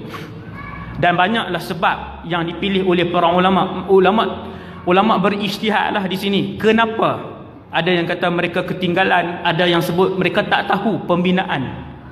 Maka ketika itulah Zulkarnain dia panggil pula pakar-pakar dia, pakar pertanian, hak jurubina apa semua, ajak kumpulan ni, seru mereka kepada Islam, kemudian ajar mereka macam ni, buat rumah dan sebagainya. Bagaimana yang tu pentafsiran dengan birra'i, pentafsiran dengan akal lah, dengan logik. Okay, kemudian kadzalika wa qad ahatna bima ladaihi khubra, demikianlah dan sesungguhnya ilmu kami meliputi segala yang ada padanya. Thumma atba'a sababa, kemudian dia menempuh satu jalan lain yang lagi. Ini yang ketiga. Nampak tuan? Ni selepas kita baca ni kita tahu dah ada 3 perjalanan. Barat, timur, ni sampai ayat ni thumma atba'a sababa, ayat 92. Perjalanan yang ketiga, inilah perjalanan menuju ke suatu tempat di atas muka bumi. Sampai ke hari ini makhluk-makhluk itu masih berada di situ, di sebalik tembok tersebut. Inilah tempat ketiga yang dituju oleh Zulkarnain dan juga bala tenteranya. Entah sampai ke sana. Apa ayat dia? 93. Hatta idza balagha baina as-saddaini wajada min dunihima qauman la yakaduna yafqahuna qawla, hingga apabila dia telah sampai di antara 2 buah gunung. Nampak tuan? Kita tengok 2 buah gunung besar duduk macam tu. Gunung tu duduk sebelah-sebelah macam tu. Nak buat pun tak boleh dah, dengan tangan-tangan semua naik dah ni. Hak ni lah jadi gunung saat kita cerita kan. Ni ada 2 gunung ni. Kalau ada 2 botol elok sikit kan. Lagi nampak. Sebab hak ni nampak bukan macam gunung ni. Hak ni. Ada tak botol satu lagi? Pihak urus dia. Bagi botol air penonton pun tak apa, saya bagi balik. No, ambil sampai botol air orang ni, tak tahulah. Punya nak cerita nah. Subhanallah. Saat kita tengok macam mana. Subhanallah. Hingga apabila dia telah sampai seperti dia ni, Zulkarnain. Ni tempat ketiga. Di antara 2 buah gunung. Ini kawasan yang bergunung ganang. Tuan-tuan, memang di sana kawasan bergunung ganang. Ada kawan saya datang ke Malaysia ni, dulu belajar di Syria daripada Dagestan. Memang kawasan tu naik ke atas apa semua ni, Rusia tuan-tuan. China atas, Rusia apa semua, Siberia, kawasan tu memang kawasan yang bergunung. Banyak gunung di situ. Mereka sangat mahir. Saya bawa kawan saya naik Gunung Jerai. Dia datang ke rumah saya ziarah. Dagestan ni, makhluk gunung ni. Tapi bukan Ya'juj Ma'juj lah. Orang Rusia apa semua ni kan, dia nak ziarah saya sebab dia belajar di KL. Dia sambung master ke apa tau. Ziarah mai di Kedah. Kedah nak naik ke mana? Gunung Jerai lah. Kan? Banyak lagi lah tempat lain. Bila naik gunung ni, saya bawa pergi ke satu tebing. Tebing ni, kita kena turun tebing tu, bahaya, memang bahaya lah. Kena turun perlahan-lahan tebing tu. Kemudian kita boleh duduk di atas satu yang hamparan batu. Kenapa saya tahu? Sebab saya suka naik ke situ untuk apa nama ni, tenangkan diri. Noh, baca Quran apa semua, sangat seronok. Dia sejuk macam Cameron juga, tinggi kan. Lepas tu ada kawasan tu, nampaklah bawah semua. Nampak Yan dan juga Yan, tahu tak Yan? Bukan nama Cik Yan lah. Bukan nama orang. Yan ni nama daerah. Dia sebelah dengan laut. Allahu Akbar. No? Saya pergi seorang-seorang je. Duduk seronok duduk situ dengan angin sebagainya. Jangan main rimau sudah. Kan? Duduk situ saya bawa dia turun. Saya kata dia jaga elok ni, bahaya ni. Intabih. Khatir jiddan huna. Bahasa Arab lah komunikasi dengan dia. Kemudian dalam duduk saya duduk zikir apa semua tu, saya kali-kali hilang. Alamak, hilang pula. Dah tak bunyi suara apa ni. Panggil dia, Razi. Kita dah cuak dah kan, hilang apa semua. Dia kata, Syekh Wadi. Dia duduk bawah dah. Duduk bawah tu, dia duduk lereng tu. Oh, dia duduk Syekh Wadi. Kita duduk, ya Allah, naik. Tak tengok bawah dah, kita kata naik. Is'ad ila fawq, huna khatir. Dia kata, ma fi muskilah. Nahnu mantiqatuna kulluha jabaliyah. Dia kata tak ada masalah. Kami orang gunung. Semua tempat kami gunung-gunung tinggi. Dia mahir. Dia lompat satu cebing. Kalau lompat tu terlebih, kan? Pakai buat tahlil di situlah. Pakai buat bid'ah di situlah. Dia tahlil di situlah saya. Allahu Akbar. Dia duduk lompat macam tu, tuan-tuan. Lepas tu dia pun naik atas, dia kata jom balik. Kan? Jadi kawasan dia kata memang bukit. Kemudian saya tanya dia, kan ada pendapat ulama, sad itu, tembok itu di sana. Saya kata, antum bahasa di sana macam mana? Dia kata, bahasa di tempat kami, satu kampung 3 bahasa. Saya kata kat dia, lughah am lahjah. Takhtalif al-lughat am al-lahjat. Yang berbeza tu bahasa ke slang? Dia kata bukan slang, dia kata bukan lahjat, lughah. Satu kampung, hujung sana kabilah tu cakap bahasa lain, tengah cakap bahasa lain, sana cakap bahasa lain, bukan lahjah lain. Tuan-tuan nak faham benda ni, penghayatan benda ni, pergi ke Indonesia. Bahasa Sunda macam mana? Bahasa Jawa macam mana? Bahasa ni bukan perbezaan lahjah macam Kelantan dengan Terengganu, dengan Kedah, tetapi perbezaan bahasa. Cumanya di Indonesia dia kuranglah perbezaan dia, kan? Di belah sana, belah-belah negara Mawara'un Nahar dipanggil dalam bahasa Arab ni, Dagestan, Tajikistan, Turkmenistan, Azerbaijan. Tan tu hak Piramli sebut apa tu kan? Hak tu tak ada, hak tu merapu. Hak saya sebut tadi betul tau. Turkmenistan tu betul tu fakta tu. Saya kata saya ambil Piramli punya ni pula. Jadi di negara sana dia kata kampung kami, satu kampung kadang-kadang 3 bahasa. Tuan-tuan tengok ayat ni, dia kata apa? Hingga apabila Zulkarnain sampai di satu kawasan, Kata para ulama, kawasan tu maksudnya di timur juga, sebab perjalanan timur, kemudian Zulkarnain meneruskan perjalanan tu. Dia mendapati di hadapan kedua gunung yang besar, suatu kaum yang hampir tidak mengerti pembicaraannya. Tuan-tuan, ayat Quran, bila ayat Allah SWT nak cerita, bila Allah sebut keadaan sesuatu tempat, Allah akan sebut masalah yang paling besar di tempat tu. Dia tak cerita semua. Tuan-tuan, kalau pergi satu tempat, pergi Itali, pergi Perancis, kita nak cerita setiap sudut, beza jalan Itali dengan Perancis, beza pipe air Itali dengan Perancis, yang tu habislah 1000 muka surat. Maka Quran sama. Apabila Quran nak cerita pengajaran sesuatu tempat, Quran akan sebut masalah nombor 1 dan yang terakhir paling besar di tempat tu ialah Zulkarnain dan segala jenis kepakaran yang dia bawa. Hampir-hampir tak jumpa ataupun tidak dapat memahami juga bahasa penduduk di situ, kerana betapa lainnya bahasa mereka. Okey, berapa tempat Zulkarnain pergi seluruh dunia, Allah tak sebut pun tentang bahasa. Kerana antara ulama yang dibawa oleh Zulkarnain adalah ulama-ulama bahasa, seperti yang disebutkan oleh sebahagian ulama tafsir. Sebab Zulkarnain dia tak bawa tentera sahaja, dia bawa kepakaran, dia bawa semua profesional. Jadi sampailah di negara mana pun, Zulkarnain akan arahkan dia punya pakar-pakar bahasa dan sebagainya, okey, bercakap. Maka tak ada masalah percakapan. Tuan-tuan, barat ke timur, bukan bahasa dia satu. Maka dalam perjalanan Zulkarnain yang luas dan jauh ini, berapa ratus bahasa yang perlu digunakan untuk diterjemahkan supaya Zulkarnain memahami penduduk di kawasan itu. Tetapi di mana saja Zulkarnain sampai, bahasa tidak jadi masalah, kecuali di kawasan gunung ni. Rupanya di situ ada perkampungan Ya'juj wa Ma'juj. Begitu lain bahasa mereka. Tuan-tuan, kaum yang ketiga ni, dia berjiran dengan Ya'juj wa Ma'juj.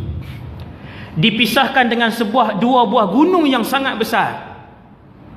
Sebelah sini orang baik duduk, di sebelah sana Ya'juj wa Ma'juj. Di sebelah sana. Cuma masalahnya, setelah menggunakan seluruh kepakaran yang dibawa oleh Zulkarnain, bahasa hampir tak faham juga. Terjemah satu bahasa ke satu bahasa ke satu bahasa, tak boleh juga. Nak cerita apa ni? Kumpulan ni nak cerita apa sebenarnya? Maksudnya setiap kali bertanya kepada mereka, Zulkarnain alaihi salam ataupun radhiyallahu anhu terpaksa menggunakan beberapa ulama. Okey, cakap. Terjemah. Baru terjemah kat Zulkarnain balik. Tanya soalan kedua. Terjemah macam tu. Memerlukan beberapa kepakaran ketika tu. Tuan-tuan sekalian, kemudian apa jadi? Itu cara faham Quran, tuan-tuan. Ini antara yang diajarkan oleh ulama tafsir. Masalah paling besar dalam ayat 93 ni ialah kaum di situ bahasanya tersangatlah pelik. Tidak ada sesiapa di dalam alam ini, hampir tidak ada yang memahami bahasa mereka. Kemudian akhirnya dapatlah diterjemahkan. Qalu ya Dzulqarnain. Mereka kenal Dzulqarnain, kata ulama. Tuan-tuan, ini bukan kefahaman saya. Saya tak bawa satu pun kefahaman saya. Kesemuanya daripada Ibnu Katsir, Qurtubi dan sebagainya. Jadi apabila penduduk ni panggil ya Dzulqarnain, mereka kenal pemerintah mereka yang ada di kawasan tu. Inna Ya'juj wa Ma'juj mufsiduna fil ard. Wahai Dzulqarnain, kami ada satu saja masalah yang paling besar. Rumah kami okey, pertanian kami tak ada masalah, kehidupan sosial kami okey, perparitan boleh, okey, kehidupan seharian tak ada masalah, dan ada pun yang beriman di situ. Dan ada masyarakat yang beriman di situ. Cumanya Dzulqarnain tambah dakwah lagi di kawasan tu. Subhanallah. Dan kemudian masalah kami satu saja. Sesungguhnya ada dua kabilah, Ya'juj, Ma'juj, dua kabilah. Orang-orang yang membuat kerosakan di muka bumi. Maka dapatkah kami memberikan sesuatu pembayaran kepadamu supaya kamu membuat dinding antara kami dan mereka? Itu dia permintaan dia. Apa ulama sebut kepada kita, tuan-tuan? Satu, penduduk kawasan tu dia dah tak boleh tahan dah. dengan kerosakan yang dilakukan oleh Ya'juj wa Ma'juj. Setiap kali mereka keluar daripada kampung mereka mereka akan membakar tanaman, mereka akan membunuh, mereka akan merogol, mereka akan merampas barang-barang kami, mereka akan membakar rumah-rumah kami. Kami tak boleh tahan dah. Dan bilangan mereka tersangatlah ramai. Wahai Zulkarnain, boleh tak bina satu tembok yang memisahkan kami dengan mereka? Kata para ulama, gunung tu dia macam ni. Ni gunung luas lah, gunung tinggi-tinggi semua. Kemudian ada satu fathah di sini, ada satu ruang di sini tengah ni. Maka ruang di tengah ni lah, tapi tinggi lah tuan-tuan, bukannya ni kan gunung ni, gunung yang besar, gunung azim. Jadi ruang di tengah ni lah yang penduduk kawasan ni, di sebelah sini apa nama ni, Ya'juj wa Ma'juj. Penduduk di kawasan ni minta, boleh tak kami nak bayar upah? Dia nak bayar upah kepada satu orang raja yang kekayaan daripada barat ke timur. Ulama tafsir kata daripada sini kita dapat tengok IQ mereka rendah.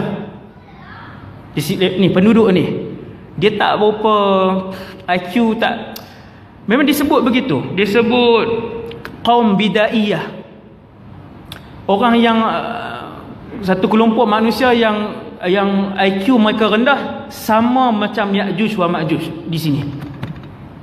Tapi sama-sama rendah lah IQ tu, orang yang tak ada pendedahan sebagainya. Jadi dia nak upah tuan-tuan. Dia kerajaan kecil je, dia nak upah kepada Zulkarnain. Jadi upah tu sangatlah, orang kata apa, sangat jauh lah, benda tu sangat jauh. Kerana kekayaan di antara dua kerajaan yang kecil dan kerajaan yang sangat besar tadi ni, orang kata tak padan lah dengan RM1,000 yang kamu ada dan juga 1,000 bilion yang dimiliki oleh mereka. Nak upah 1,000, macam itulah kita kata. Ni ulama huraikan benda ni. Sama yang berlaku ketika mana Balqis ataupun pemaisuri Balqis tu, raja, ratu kan, waktu dia pergi ke apa nama ni, dia hantarkan hadiah kepada kerajaan Nabi Sulaiman. Bila Nabi Sulaiman ajak masuk Islam, dia bagi hadiah. Maka Nabi Sulaiman jawab, atumidunani bimal, kamu bagi duit kepada aku? Nabi Sulaiman ni mutiara dan permata-permata mahal dia arahkan jin dia pergi ambil untuk dibuat jalan, bangunan, patung-patung besar yang dibenarkan pada syariat zaman tu. Patung-patung besar ni, apa semua ni, pergi ambil je setiap mutiara yang mahal apa semua tu. Kerajaan, kekayaan dia. Maka bila ratu ni kaya juga, bagi harta, kita katalah bagi RM1,000,000. Maka Nabi Sulaiman tanya, atumidunani biman, kalian bagi duit, hanya sahaja Allah Subhanahu Wa Taala memberikan kepada aku benda yang lebih apa? Yang lebih berharga, yang lebih bernilai daripada hadiah kecil kalian. Kata Nabi Sulaiman, bal antum bihadiyatikum tafrahun. Bahkan kamu dengan hadiah kamu tu kamu bahasa seronok. Kita dengan hadiah kita bagi tu bahasa. Nabi Sulaiman yang tu tidak bernilai di sisi kekayaan dia yang besar. Samalah macam Zulkarnain dekat sini, yang mana kekayaan dia daripada barat ke timur, tiba-tiba satu kabilah kecil nak bagi upah kepada dia. Apa jawab Nabi Sulaiman? Zulkarnain, nak kena berhenti tu kan, tak boleh dah 12-20 dah kan, kita berhenti. Zulkarnain jawab apa? Qala ma makkanni fi rabbi khair. Apa yang telah dikuasakan oleh Tuhanku padaku, apa yang telah diberikan oleh Tuhanku padaku adalah lebih baik. Nabi Sulaiman kata, hak duk ada pun banyak sangat dah. Kekayaan barat ke timur tuan-tuan banyak mana? Bukan gaji sebulan 10 juta ni, hak ni kekayaan Zulkarnain ni. Bukan sebulan 10 juta. Kekayaan yang dua lelaki yang memerintah barat ke timur. Kemudian kata kata Zulkarnain, fa'inuni biquwwatin aj'al bainakum wa bainahum radma. Nabi Zulkarnain kata apa? Aku tak perlu, insya-Allah duit kalian, simpan duit tu. Yang aku nak ialah bagi kekuatan orang ramai dan alat. bagi kekuatan tenaga kerja dan alat. 2. Untuk aku buat dinding di antara kamu dan mereka. Tengok ayat 95 bahasa Arab. Zulkarnain menggunakan perkataan radma. Adapun penduduk kawasan tu guna perkataan sadda. Radma jauh lebih kukuh, lebih tebal, lebih utuh, lebih kuat. Benteng itu. Dua-dua benteng. Sadda pun benteng, radma pun benteng juga. Cumanya radma ini jauh lebih kukuh, tuan-tuan. Jauh lebih kukuh. Kemudian apa yang dia minta? Apa yang Zulkarnain minta? Tengok ayat 96. Atuni zubaral hadid. Kata Zulkarnain, kumpulkan potongan-potongan besi. Di sini kita fikir, tuan-tuan. Di sini kita mula merenung. Kepingan besi ni nak ambil mana kepingan besi, tuan-tuan? Kepingan besi ni bukan untuk membina menara Perancis. Kan menara Perancis daripada besi kan? Tetapi kepingan besi ini untuk dilakukan dan dibina satu tembok yang disusun kepingan-kepingan besi itu sehinggalah dia sampai sama tinggi dengan gunung tu. Allahu Akbar. Tuan-tuan nak ambil mana besi? Tengok teknologi zaman tu. Teknologi zaman tu nak ambil daripada mana jumlah ketulan-ketulan besi sebanyak itu. Dan kalaupun ada jumlah kepingan besi sebanyak itu, dengan alat apakah ia disusun untuk menjadi tinggi sampailah ke paras kedua buah gunung itu. Ni kita fikir panjang ni. Kita katalah ada besi, perlu korek. Guna cangkul nak korek 10 juta orang diperlukan. Ni nak penuhkan dua bukit. Ni bukit panjang, gunung memanjang, di hujung ni gunung ni bercantum. Maka ada kawasan kosong di sini. Kawasan kosong ini keseluruhannya perlu dipenuhkan dengan berapa bilion tan besi. Ambil masa berapa lama, tuan? Di sini ulama kata, cuba lihat teknologi pembinaan pada zaman dulu. Sebab tu yang Firaun tadi, tuan-tuan, Firaun tadi. Kita sampai zaman hari ini, kerajaan moden kita, teknologi moden kita sampai hari ini, bangunan paling tinggi, menara paling tinggi, tak lebih 1 kilometer. Firaun senang-senang aja dia buat. Dia arahkan Haman, ya Haman ibni li sarhan. Arah macam tu aja, tak payah kata kerja ke apa ke. Ya Haman ibni li sarhan. Betapa banyak duit dia. Zaman hari ini kalau nak buat projek besar macam tu, kena tengok hutang berapa banyak dah. Oh, duit tak cukup, kalau buat lagi bankrupt. Kalau zaman hari ini, kaya Firaun zaman tu, ya Haman ibni li sarhan, buat satu menara, tak payah tinggi sangat, 15 km cukup. 11 batu, tuan-tuan, menara tu, sarh tu, 11 batu punya tinggi. Kata Firaun, aku nak naik menara tu, takkan jalan kaki naik. Takkan dia nak apa, nak naik ke atas. Mesti ada lagi teknologi moden lain yang mengangkat Firaun naik ke atas. Lift lah zaman hari ni, tuan, lift. Kan? Pijak tu. Subhanallah. Jadi itulah antara kemajuan teknologi pembinaan yang ada pada zaman Zulkarnain.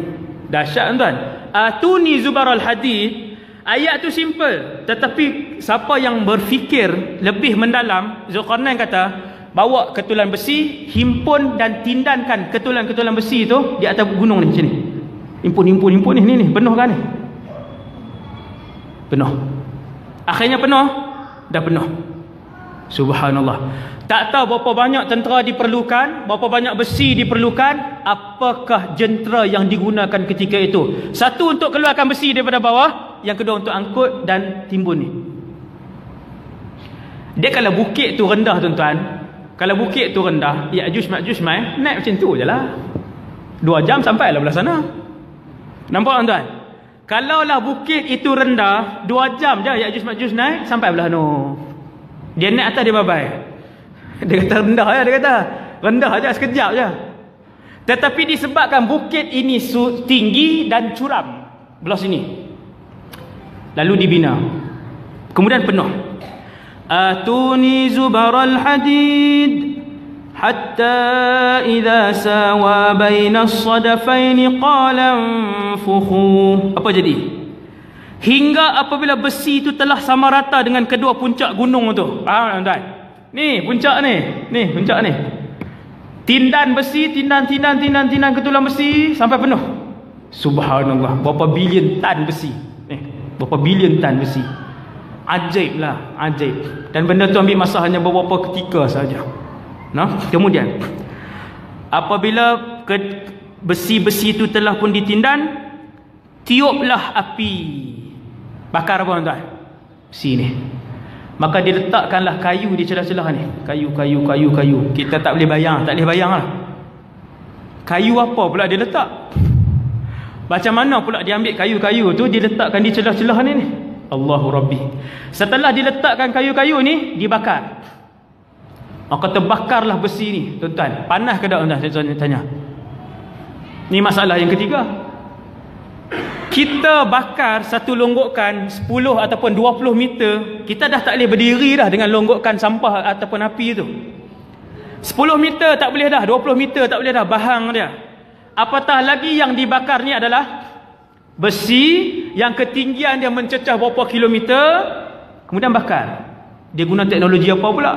Yang ni Quran tak cerita. Quran nak bagi kita fikir yang ditindan itu besi, ketulang besi, kemudian dibakar. Nanti dalam syurga kan, masuk syurga esok jumpa Zulqarnain, insya-Allah tanya. Tuan-tuan, dalam syurga kita ziarah di antara satu sama lain, insya-Allah. Allahu akbar. Kuliah tak ada dah, semayang tak ada dah, puasa tak ada dah. Hari-hari berjalan, hari-hari makan, hari-hari shopping. Kan yang tu yang kita nak di dunia. Yang itulah yang Allah bagi dalam syurga. Sebab tu kejar syurga. Tajuk syurga pula 2 jam. Bagi mukaddimah tuan-tuan, cari. Tuan-tuan dengar tajuk syurga. InsyaAllah kurang hati kita untuk sujud pada dunia ni. Banyak dengar tentang syurga, seronok. Sebab tu orang soleh mereka kejar akhirat. Semayang kejar akhirat. Sebab nikmat syurga ramai orang tak tahu rahsia dia. Kemudian tuan-tuan sekalian, apabila dibakar, bukan sampai besi itu cair, bakar kemerah-merahan. Subhanallah, Zulqarnain arahkan pula untuk dituangkan tembaga cair. Allahu Rabbi. Macam mana nak pergi dekat gunung ni? Satu nak pergi dekat macam mana? Tuan-tuan boleh bayang tak? Maksudnya dia pun ada kren gergasi yang angkat daripada jarak jauh, dituangkan tembaga cair. Nak bakar di mana pula tembaga tu? Bukan boleh tak periuk buh tembaga bakar. Tuan-tuan, buh periuk, buh tembaga, kacau macam dodol tu.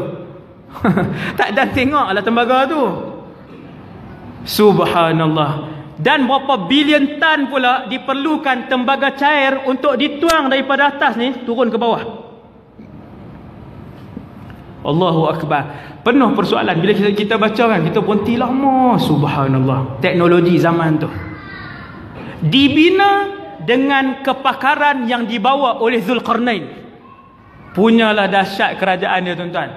Satu pasukan mahir jurutera, satu pasukan engineer, satu pasukan arkitek, satu pasukan ulama bahasa, satu pasukan doktor. Zulqarnain bawa pada masa tu. Bila nak buat tembok ni, diarahkan pakar-pakar dia bincang. Hak ni buat pulang plan, engineering drawing, apa arkitek drawing, macam-macam. Bila dah bakar, Zulqarnain kata ni ayat ni, hatta idza ja'alahu naran qala atuni ufrigh alaihi qitra. Nampak ayat ni 96 ni. Tiuplah api tu. Siapa yang baca sendiri, dia kata Zulqarnain pun tiup beramai-ramai. Baca tafsir di rumah dia kat anak-anak. Sebab tu jangan mesti berguru. Bila tak berguru, dia akan buat keluar fatwa songsang. Bila tak berguru, dia akan buat keluar fatwa orang ramai dengar. Mana satu betul ni? fatwa pelik dah ni. Bila tak berguru, dia akan mula mengeluarkan fatwa yang mengelirukan orang ramai. Kan hari ni ada dalam masyarakat, bila dia buat keluar fatwa je, orang jadi lagi pening. Bila hamba Allah ni buat keluar fatwa, orang jadi lagi pening, lagi celaru, lagi pecah belah, lagi orang jauh daripada agama. Nampak? Kan? Jadi sebab tu bila baca, mesti berguru. Mesti berguru. Tiuplah api tu hingga apabila besi tu sudah menjadi merah. Bukan cair lah, jadi merah besi tu. Berilah aku tembaga yang mendidih agar ku tuangkan ke atas besi panas itu. Tuan-tuan jangan bayang dia bagi satu baldi macam tu ya. Beri, maksudnya Zulkarnain pun ambil lah satu baldi ni, dia pun tuang. Gunung cik oi, gunung. Ni gunung ni, gunung. Allahu Rabbi. No? Bermacam-macam yang kita fikir secara mendalam. Bagaimana dalam keadaan besi yang sedang memanas itu, yang kita yakin ketulan besi yang sedang dibakar, yang tinggi dia berkilo-kilometer tu, kepanasan dia mesti jarak jauh berkilometer, kita dah rasa dah. Maksudnya ada alat daripada jauh, angkat tembaga ni, kemudian dituangkan. Berapa banyak pula tembaga yang perlu dicari, ambil masa berapa lama dan sebagainya. Wallahu alam. Subhanallah. Kemudian famasta'u an yadhharuhu wa mastata'u lahu naqba, maka mereka tidak bisa mendakinya, kata Zulkarnain. Setelah Zulkarnain raja, alim, soleh, ulama, dan dia juga pakar tentang ilmu dunia ni, sama macam Sultan Muhammad Fatih. Kan Sultan Muhammad Fatih pun dia kuasai banyak bahasa, dia menguasai juga ilmu. Sultan Muhammad Fatih banyak ilmu yang dia kuasai, selain daripada dia juga alim. Macam itulah raja dulu-dulu kalau hebat, dia kuasai banyak jenis ilmu. Apabila selesai, tuan-tuan yang dirahmati Allah, kita tak tahu berapa tahun ataupun berapa puluh tahun ataupun mungkin bulan sahaja, wallahu alam, dengan teknologi moden yang daripada. Bila selesai tembok ni kering, menjadi tembok yang terdiri daripada logam, bahan yang paling keras dalam dunia ni. Bahan yang paling keras dalam alam ni, antara bahan yang paling keras. Zulkarnain pun kata, famasta'u an yadhharuh, mereka tidak akan dapat mendakinya, wa mastata'u lahu naqba, dan mereka tidak akan dapat untuk membuat lubang padanya. Naqab ni lubang, kerana dia terlalu tebal, tuan-tuan. Hadza qala hadza rahmatun min rabbi. Ini ayat ni yang paling penting sekali. Ayat 98. Cuba tengok orang-orang soleh. Subhanallah. Ini kita kena tiru, selalu buat macam ni, tuan-tuan. Setelah diberikan segala jenis kelebihan, segala jenis keistimewaan, segala jenis perkara yang luar biasa, segala jenis kekuatan dan juga kemahiran, Zulkarnain kata apa? Hadza rahmatun min rabbi. Dia sebut apa? Dia kembalikan segala jenis kelebihan dan keistimewaan itu kepada siapa? Kepada Allah Subhanahu Wa Taala. Kita pun sama, tuan-tuan. Kalau berniaga nampak laku, hadza rahmatun min rabbi. Kalau pakai baju elok, hadza rahmatun min rabbi. Tengok dapat naik pangkat, hadza rahmatun min rabbi. Setiap kali masak orang puji kita, bila orang puji kita, hadza rahmatun min rabbi. Hak ni Allah cukup redha dengan hamba yang macam ni. Allah cukup suka dengan seorang hamba yang macam ni, yang setiap kali apabila Allah memberikan kelebihan dan nikmat kepadanya, dia kembalikan dua keadaan itu kepada Allah Subhanahu Wa Taala. Lalu Allah akan tambahkan nikmat dan kelebihan tu. Yang ni janji Allah. Yang ni janji Allah. Tuan-tuan tengok ni, raja alim, raja soleh ni, punyalah banyak kelebihan Allah bagi kat dia. Dia tetap ingat bahawasanya setiap inci kelebihan yang Allah bagi ni, yang dia dapat ni daripada Allah. Kemudian kata Zulkarnain kepada mereka, fa idza jaa wa'du rabbi ja'alahu dakka wa kana wa'du rabbi haqqan. Apa dia kata? Dia kata ketika mana datang janji Tuhanku nanti, maka tembok ini akan pecah, tembok ini akan hancur. Wa kana wa'du rabbi haqqan. Zulkarnain ajar kepada kita semua satu prinsip. Sesungguhnya Allah, apabila Allah berjanji, maka janjinya itu benar. Tuan-tuan, ibu-ibu, ayah-ayah, bila kita baca dalam Quran, Allah Ta'ala kata, sesiapa yang ingkar arahan aku, maka aku akan membakar mereka di dalam siksaanku yang panas. Janji ke tak? Janji. Zulqarnain ajar kita, bila dan selamanya, bila tengok Allah berjanji, ingat, janji itu mesti benar. Allah akan buat. Kalau Allah Ta'ala sebut bahawasanya mereka akan diseret dengan rantai besi yang panjang, dimasukkan ke dalam mulut, dikeluarkan melalui dubur mereka, diseret oleh para malaikat masuk dalam neraka. Bila Allah berjanji benda tu, Allah akan buat. Wa kana wa'du rabbi haqqan. Maka sejak daripada itu, Ya'juj wa Ma'juj depa pun pi. Bila pergi tengok tembok ni, mereka pun terkejut. Akhirnya mereka pun mula menebuk. Kata para ulama tafsir, sebahagian ulama tafsir kata, betapa rendahnya pemikiran Ya'juj wa Ma'juj, rendahnya pemikiran Ya'juj wa Ma'juj, yang lebih senang daripada menebuk tembok yang tebal itu, yang lebih senang apa dia? Naiklah, dakilah, berapa takkan 10 tahun baru nak sampai ke atas. Tinggi mana sangat? Everest hari ni pun orang daki sampai, dan dia adalah gunung yang paling tinggi. Daki ya. Maka di sini kata ulama tafsir menunjukkan kepada bidaiyatu aqlihim, betapa akal mereka ni sangat satahi, sangat rendah, sehingga mereka tengok tembok tu, oh dia buat melulupi korek.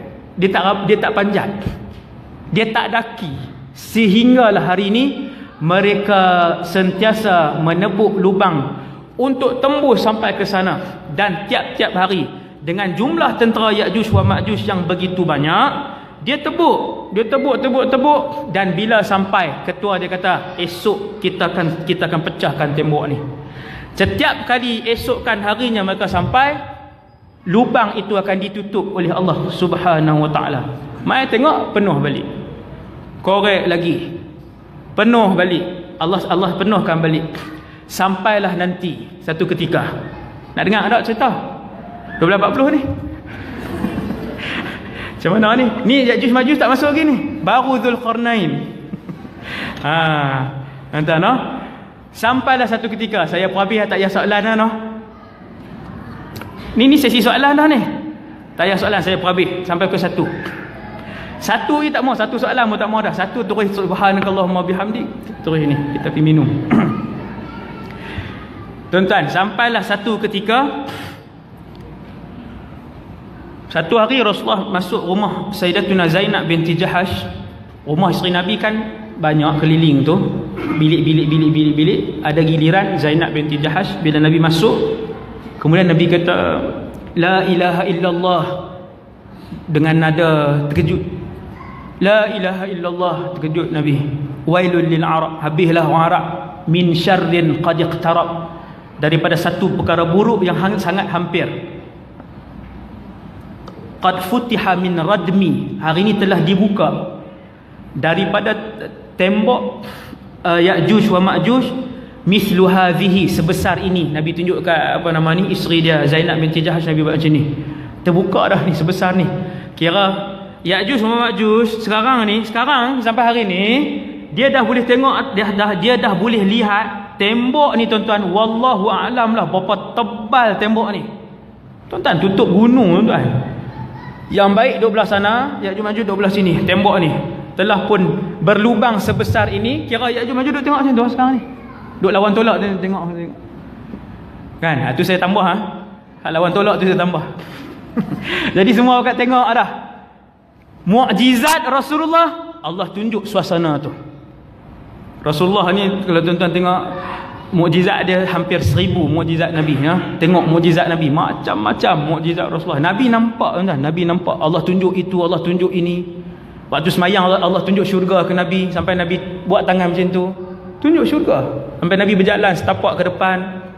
Waktu Nabi semayang macam ni, Nabi boleh melihat daripada arah belakang. Hadis sahih.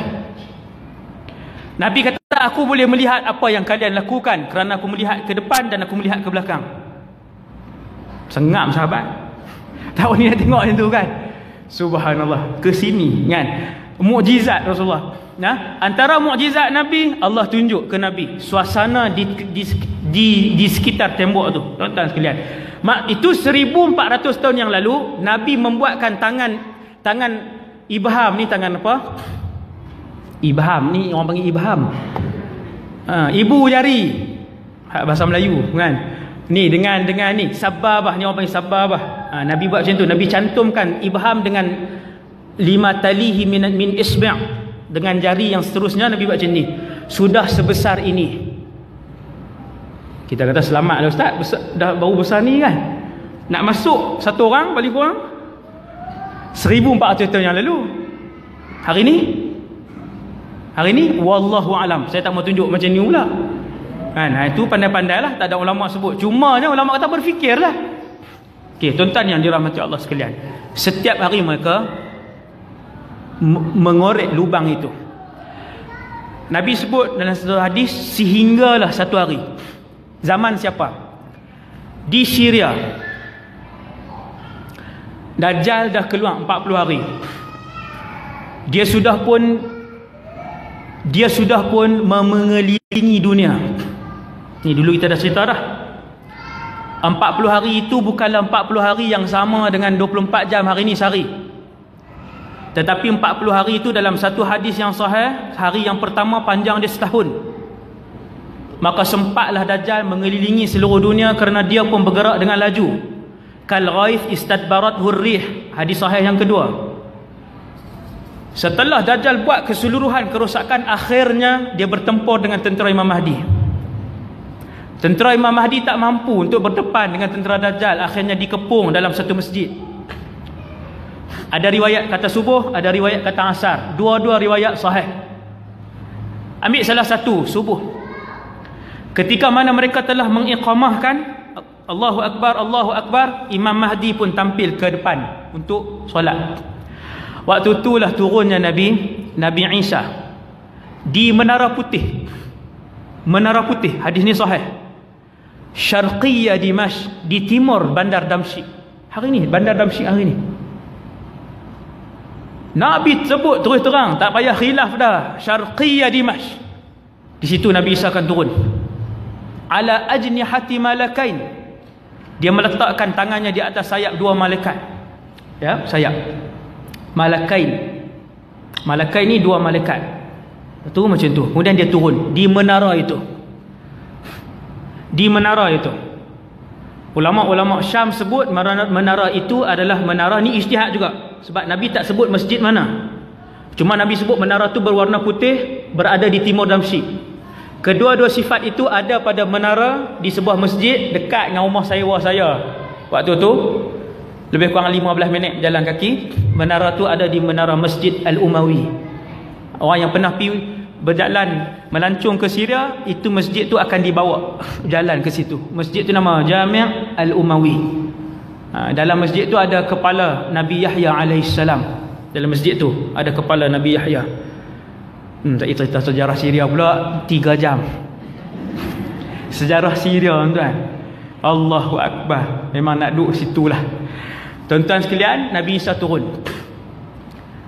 Bila hak geng ni hak belakang-belakang ni kan, tak angkat takbiratul ihram lagi, Imam Mahdi dah Allahu Akbar dah. Ni geng hak duk perbetul kem pelikat ni. Contohlah. Tak ni lagi tak angkat takbiratul ihram lagi.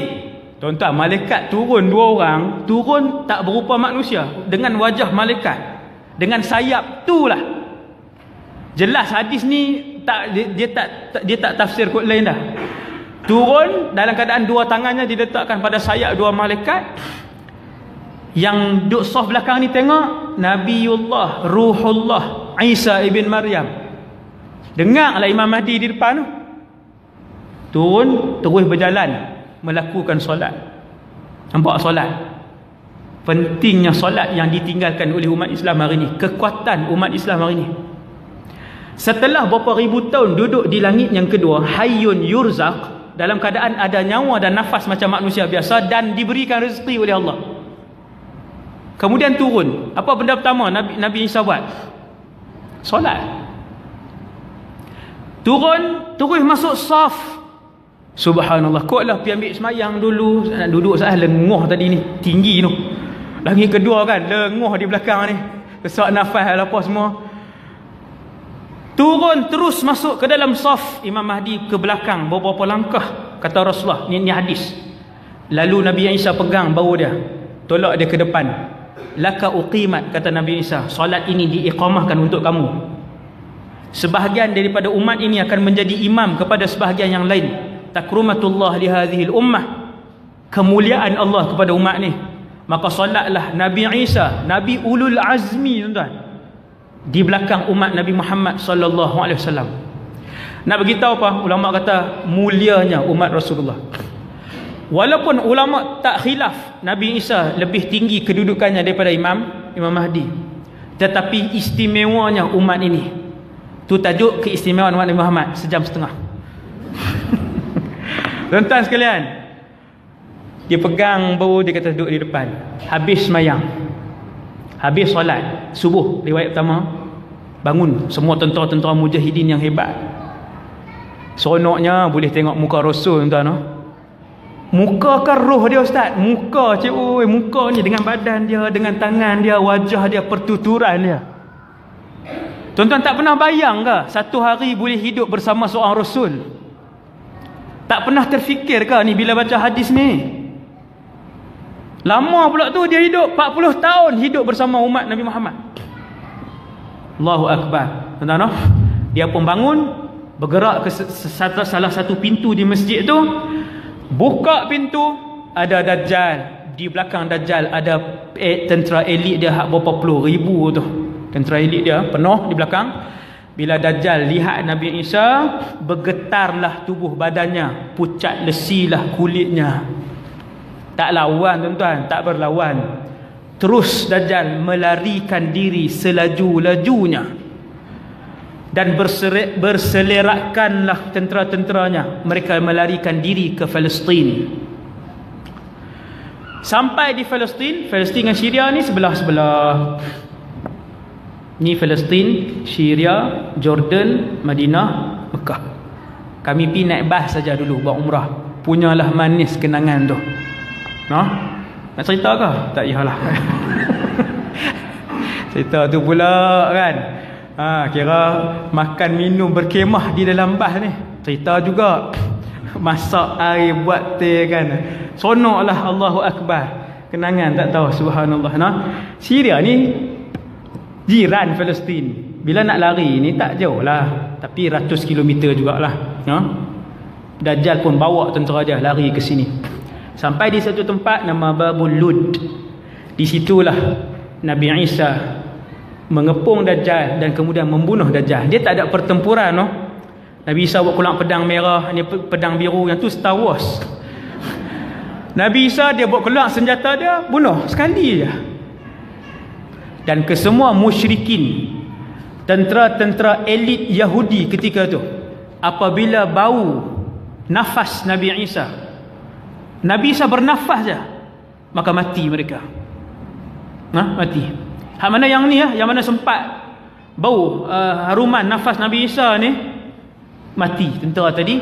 Kemudian yang lain dibunuh oleh tentera Islam yang dibawa dan dibentuk oleh Imam Mahdi.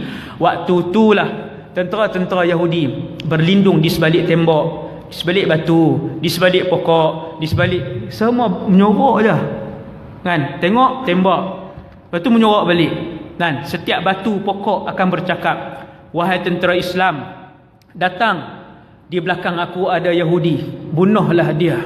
Batu bercakap, pokok bercakap, bangunan bercakap ketika itu, supaya mai bunuh Yahudi 5-6 ekor. Menyorok di sini, menyorok di belah itu 2-3 orang, akhirnya dibunuh semuanya. Kemudian ni cerita apa ni? Tang mana Ya'juj Ma'juj? La ilaha illallah. Cerita dia selepas dibunuh Dajjal dan Yahudi ni, turunlah arahan Allah, ya Isa, harriz ibadi ila tur. Wahai Isa, cepat bergerak, cepat bergerak, bawa ke semua hamba-hamba aku yang soleh ini, naiklah ke Bukit Tur. Bukit Tur Saina kan, tempat yang Nabi Musa bermunajat tu, bawa ke sana. kerana sekarang ini telah mula keluar satu bangsa, dua kabilah yang sangat ganas, la yudanu ahadun biqitalihim, kata Allah, tidak ada tentera yang boleh berdepan dengan mereka. Ish, ganahnya tuan-tuan.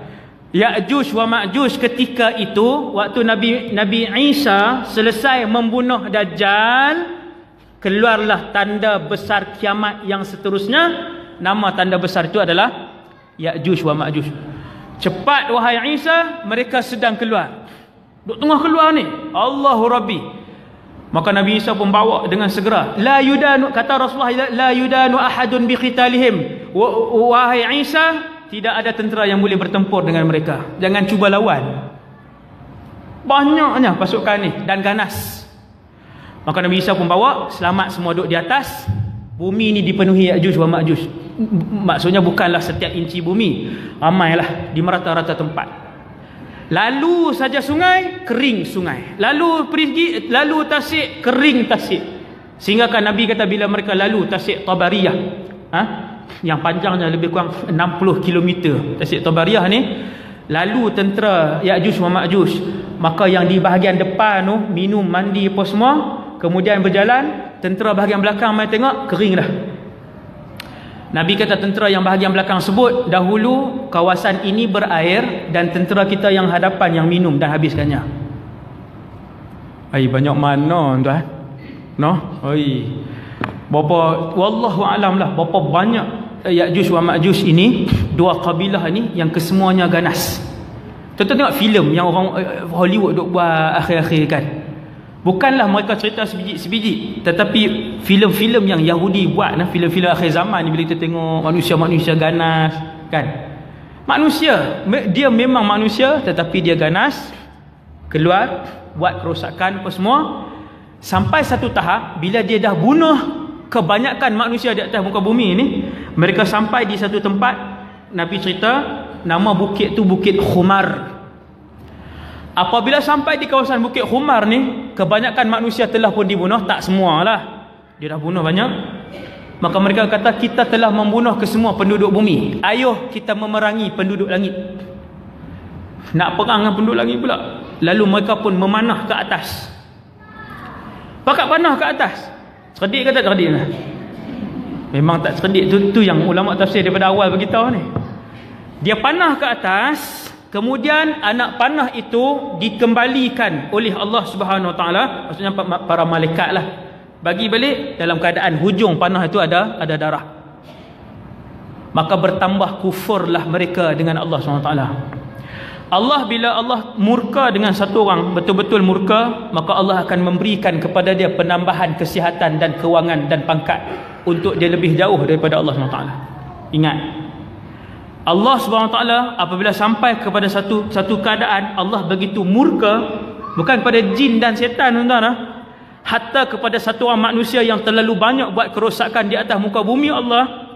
Apabila Allah terlampau murka, Allah akan bagi kat dia lagi sihat, lagi kaya, lagi masyhur. Lagi buat perangai, lagi masyhur dia. Lagi buat perangai, lagi kaya dia ni. Wal a'yadzu billah. Di akhirnya Nabi Isa pun bermunajat kepada Allah supaya Allah datangkan bantuan. Nak berlawan tak boleh. Lalu Allah SWT pun datangkan bantuan berupa ulat-ulat kecil saja. Tak ada kot malaikat turun, tak ada. Ulat kecil je. Tuhan nak bagi tahu, ganas mana pun tentera yang ada di atas muka bumi ni, kuat mana pun kerajaan yang ada di atas muka bumi ni, kamu lihat berapa banyak Ya'juj wa Ma'juj. Kami hanya menghantarkan ulat sahaja untuk mematikan mereka. Ulat ni dia bawa penyakit, dia duduk di leher Ya'juj Ma'juj, fayamutuna farsa, kata Nabi. Maka matilah Ya'juj Ma'juj ni dengan serentak. Farsa ni mati serentak. Ulat tu naik, makan, bunuh. Bukan makan Ya'juj Ma'juj tu sampai habis. Dia naik sampai ke sini, kemudian mati ke semua Ya'juj wa Ma'juj ni, dan berselerakkanlah mayat dia. Bila berselerakkan mayat dia, Nabi Isa dengan umat Islam pun turun daripada gunung tadi ni. Tengok di bawah ni tak ada tempat nak pijak, penuh dengan bangkai. Datang sekali lagi munajat kepada Allah, datang sekali lagi bantuan. Tuan-tuan tengok ada satu filem tu, dia buat bila dah habis berlawan tu, hak geng pendek-pendek dengan hak geng besar-besar yang ganas tu. Filem apa tu saya tengok, kan? Kemudian datang, dia kata bantuan akhir, burung-burung yang besar.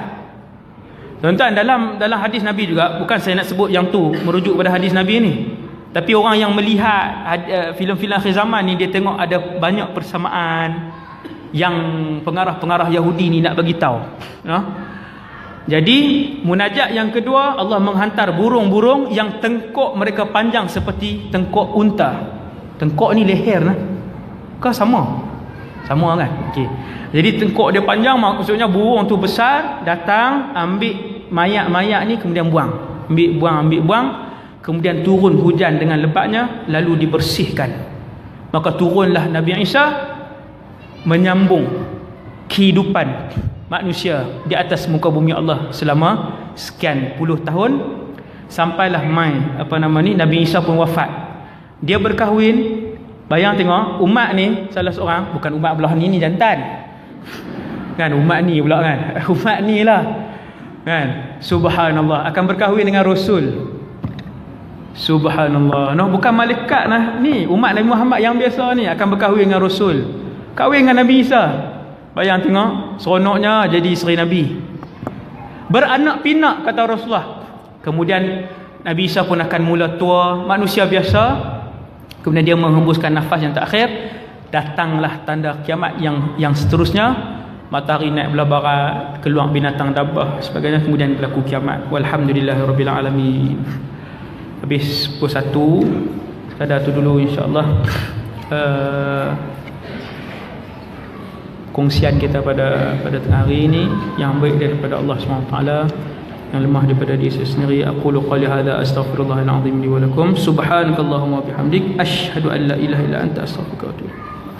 Bismillahirrahmanirrahim. Wal 'asr innal insana lafi khusr illa alladhina amanu wa 'amilus solihati wa tawassaw bil haqqi. Bismillahirrahmanirrahim. Alhamdulillahirabbil alamin wassalatu wassalamu ala rasulil amin wa ala alihi washabihi ajma'in. Allahumma 'allimna ma yanfa'una, ya Allah ajarkanlah ilmu yang bermanfaat kepada kami. Wanfa'na bima 'allamtana, ya Allah manfaatkanlah ilmu yang Kau curahkan kepada kami. Wazidna 'ilman wa 'amalan wa ikhlasan fi hayatina, tambahkanlah kepada kami ya Allah ilmu, amal ibadah dan keikhlasan dalam kehidupan kami.